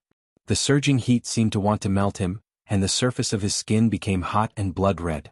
If it wasn't for the Yin Qi on the War Soul Sword protecting him, he would have died immediately and been melted by the magma.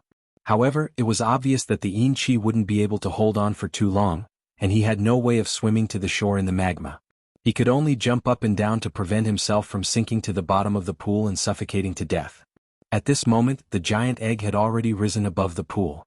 The light became more and more intense, almost making it hard for people to open their eyes. The patterns were spinning rapidly, and the cracks were gradually deepening. Tang Zheng wasn't in the mood to pay attention to the giant egg because he was already on the brink of death. The pure yang energy in his body had also been detonated by the heat. It was simply an internal and external problem. In his dantian, the remaining pure yin energy began to take effect. After a while, it was completely neutralized by the pure yang energy.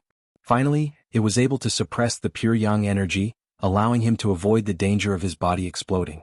However, the crux of the matter was that the magma had already broken through the defense of the Yin Qi, causing the War Soul Sword to become restless. Its Yin Qi was no longer enough to contend against the rolling magma. Ah! All of a sudden, Tang Zheng let out a heart-wrenching scream. The Yin energy finally disintegrated, and his body came into direct contact with the magma.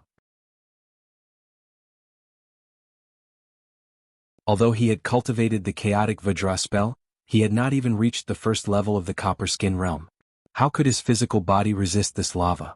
Tang Zheng could clearly see that his skin had already melted, and his blood vessels were exposed.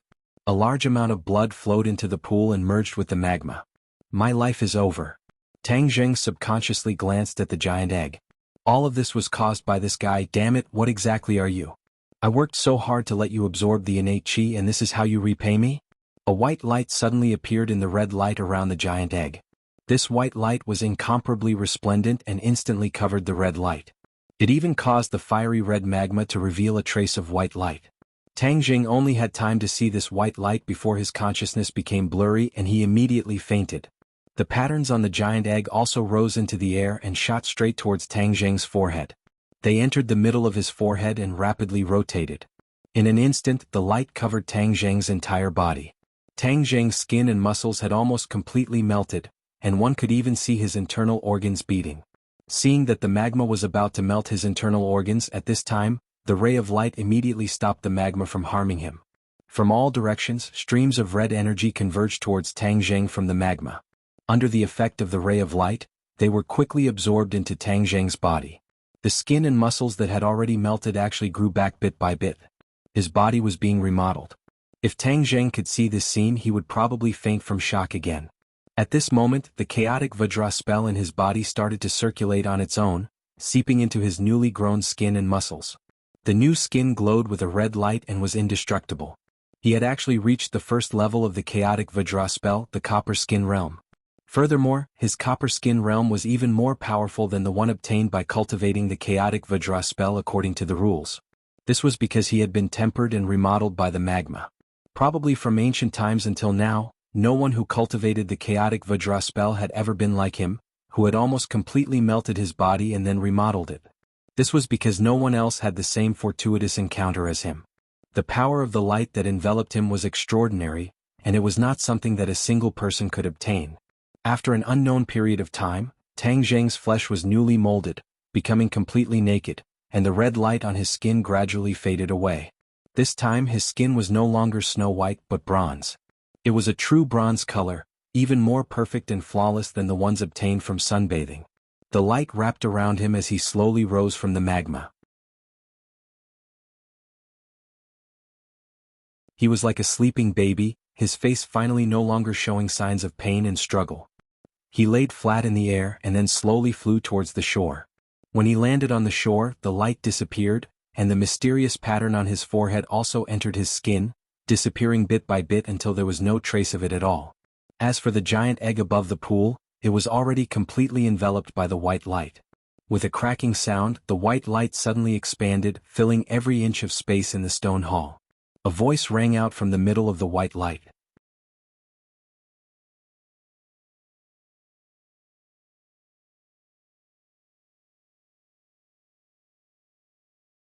Chapter 234. The sound was a cry. It was clear, ethereal, and very penetrating. The white light gradually disappeared, and a small white thing floated in the air. It was covered in white fur like a puppy. It was only 30 centimeters long, and it had a pair of big round eyes that were exceptionally bright. Its eyeballs were very strange. They were fiery red like two balls of burning flames. It slowly fell into the magma, but it was not damaged in the slightest. Even its hair was not melted by the magma. Instead, it was like a child playing in the water, splashing out streams of hot magma. Suddenly, it stopped and lazily laid on the magma. It seemed to be tired from playing. It opened its pink little mouth and drank the magma. The lava that was strong enough to melt steel was drunk into its stomach just like that. It had a look of enjoyment on its face and it didn't stop. The huge pool of lava was emptied in just a short while, and its stomach became round and round. It climbed out of the pool and its two front paws were like two human hands. It hugged its round stomach, and its eyes were full of satisfaction. It tilted its head and saw Tang Jing. It directly climbed over. Seeing that Tang Jing was unconscious, it quickly patted Tang Jing's head with its little paws. Tang Jing suddenly opened his eyes and found that there was a white ball in front of him. He subconsciously reached out and grabbed it. That furry little paw immediately fell into Tang Jing's palm. Tang Jing froze for a moment. What is this thing? A puppy. His brain was a little short-circuited. Why would a puppy appear in this cave? However, in an instant, another matter firmly occupied his mind. He remembered that he fell into the magma, and his body was almost completely melted. But now his whole body was intact. What is going on? He subconsciously looked at the pool and could not help but exclaim, "Ah, where is the magma? Why is it gone?" There was nothing in the pool, only the bare bottom. The magma had disappeared without a trace. His brain could not help but short-circuited. Everything was too strange. Creak, creak. Suddenly the little fellow barked, pulling Tang Jing back to reality. He found that he was still holding the puppy, and it was staring at him with its two fiery red eyes. "Where are you from?" Tang Jing let go of his hand and asked. Creak, creak. The little fellow barked twice as if answering his question, but Tang Jing was at a loss. How could he understand? Seeing that Tang Jing was indifferent, the little guy helplessly cried out twice and jumped onto Tang Jing's shoulder. Before Tang Jing could react, he found that there was a small thing on his shoulder. So fast. Tang Jing only saw a white shadow flash in front of him. Its speed was unparalleled. His heart skipped a beat. This little guy was not an ordinary puppy, he still defined it as a puppy. It was impossible for a puppy to suddenly appear in this stone hall, and it was even more impossible for it to appear out of thin air. There was only one possibility: it had hatched from that huge egg. Although it was too strange for a puppy to hatch from an egg, Tang Jing had even seen his own body being reconstructed, so it was not that hard to accept. Then this little guy must be extraordinary. It was actually related to the restrictions of the witch clan. Now that the giant egg had shattered, he did not know how the restrictions were. He couldn't wait to walk out, but the small family hugged his head tightly, not letting him fall. He stretched his neck and looked around curiously. Just as he reached the entrance of the cave, Tang Jing heard a series of earth-shattering sounds. A gust of wind blew in from the entrance of the cave, causing him to stagger and almost fall to the ground. His heart trembled. Could it be that another demonic beast was attacking? Thus he quickly walked out of the cave. He saw that the sky was dark, as if a large dark cloud was covering the sky. Of course, this was not a dark cloud but a pair of huge wings. These two wings were each more than 10 meters wide, covering the sky and covering the sun. However, Tang Jing still recognized this colossus at first glance: an eagle. However, this was an extremely large eagle, and without a doubt this eagle was a demonic beast. The eagle demon flapped its wings, causing a strong wind to blow, causing sand and rocks to fly everywhere, causing the witch clan members to sway.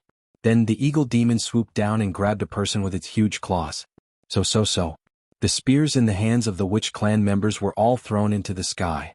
The eagle demon soared into the sky, causing the spears to miss, and then released its claws. The person who was clawed fell from the sky and was about to fall to the ground. Seeing that, Tang Jing tiptoed and rushed towards the person, catching him. That person was so scared that his face turned pale. Seeing that he had been saved, he was extremely grateful.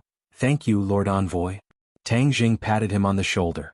The elder had already come forward to welcome him and said nervously and pleasantly surprised, "Lord Envoy, the restriction has been broken." Tang Jing was overjoyed. When the huge egg shattered, the restriction was automatically removed.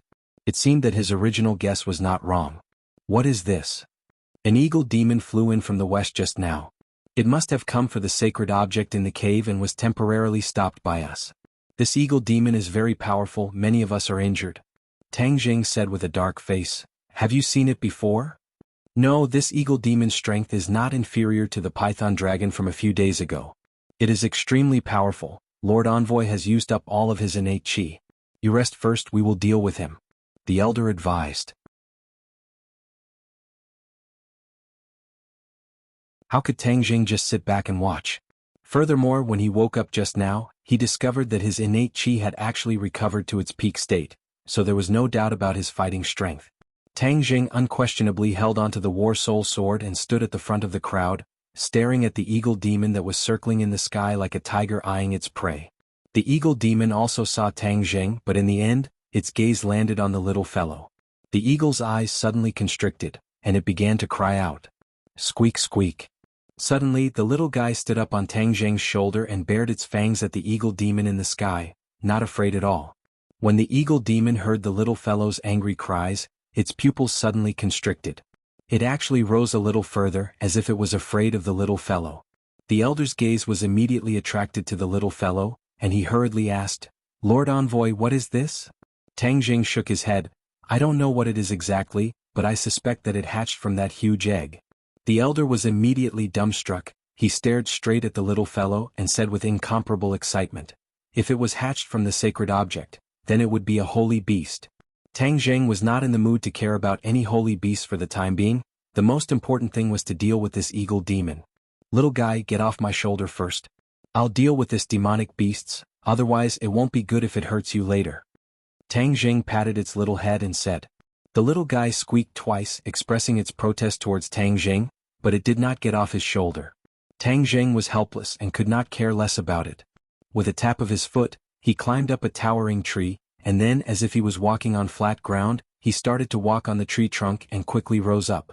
In an instant he was dozens of meters in the air, and the eagle demon was also circling at this height. Tang Zheng growled, he leaped up, and the war soul sword slashed towards the eagle demon. The eagle demon let out a sharp cry, and its sharp claws immediately grabbed towards the war soul sword. With a ding-dang sound, sparks flew in all directions. The war soul sword actually did not injure the eagle demon's claws. Tang Zheng's head thumped. This eagle demon was indeed much stronger than the python dragon. The war soul sword was actually unable to injure it. Whoosh whoosh. With a flap of his wings, a gust of wind blew. Tang Zheng was in the air, flying straight into the distance. Zhi. Suddenly the little guy cried out angrily and opened its mouth. Seeing that, the eagle demon immediately retreated. Whoosh. A ray of flame shot out from the little guy's mouth. Although the two of them were separated by more than 10 meters, the flame instantly rushed over this distance and arrived in front of the eagle demon, igniting its feathers. The eagle demon let out a sharp scream, its eyes filled with fear. It glared at the little guy in anger and unwillingness, but the little guy waved its little claws and opened its mouth, as if it was going to spit fire again. The eagle demon was so scared that it immediately retreated, bringing with it a cloud of black smoke and flames as it rose into the sky, quickly escaping. This scene caused everyone to be dumbstruck. This little guy actually injured the eagle demon, and even forced it to flee for its life. This showed how powerful it was. When Tang Zheng landed on the ground, he felt pairs of burning gazes focused on the little thing. Even he couldn't help but take the little thing off his shoulder and place it in his palm. The little guy opened its mouth again, aiming at Tang Zheng's palm. Tang Zheng was shocked, afraid that his palm would immediately turn into roasted pig trotters. However, it was obvious that his worries were unnecessary. The little guy did not spit out fire again. Instead, it stuck out its tongue and licked Tang Zheng's palm again and again, looking very intimate. The others surrounded them and looked at the little guy curiously. Fang Shishir could not help but exclaim, "What a cute puppy." However, he immediately realized that this was definitely not a puppy. A puppy could not spit fire, and it could not force such a powerful eagle demon to retreat. Tang Zheng, what is it? Fang Shishir asked. Tang Zheng shook his head and laughed bitterly, I don't know either. As he spoke, he looked at the elder. The elder also had a difficult expression and said, I don't know what it is either, but there is no doubt that it is the holy beast of my witch clan. When the little guy heard the two words holy beast, it nodded its head as if saying that it was the holy beast. Then it looked at Tang Zheng and Fang Shishir complacently, as if it was very dissatisfied with defining it as a puppy. Tang Zheng looked at its charmingly naive appearance and could not help but laugh. Are you proud of saying that you are a holy beast? I think you really are more like a puppy. The little guy squeaked and protested twice, lying on Tang Zheng's palm, feeling wronged. Suddenly, its ears stood up, and it looked into the distance vigilantly. Seeing this, everyone's heart trembled and they all followed its gaze, only to see a rumbling sound coming from the west, as if many things were heading towards the Holy Land. You're tuning in to the Han Li's Wuxia Adventures YouTube channel. We're so grateful for your support, and don't forget to subscribe to join us on this incredible journey through captivating stories. Your generosity through donations truly makes a world of difference, as it's the primary source of revenue that allows me to expand and enhance this channel for you. Thank you from the bottom of my heart for being a part of this adventure.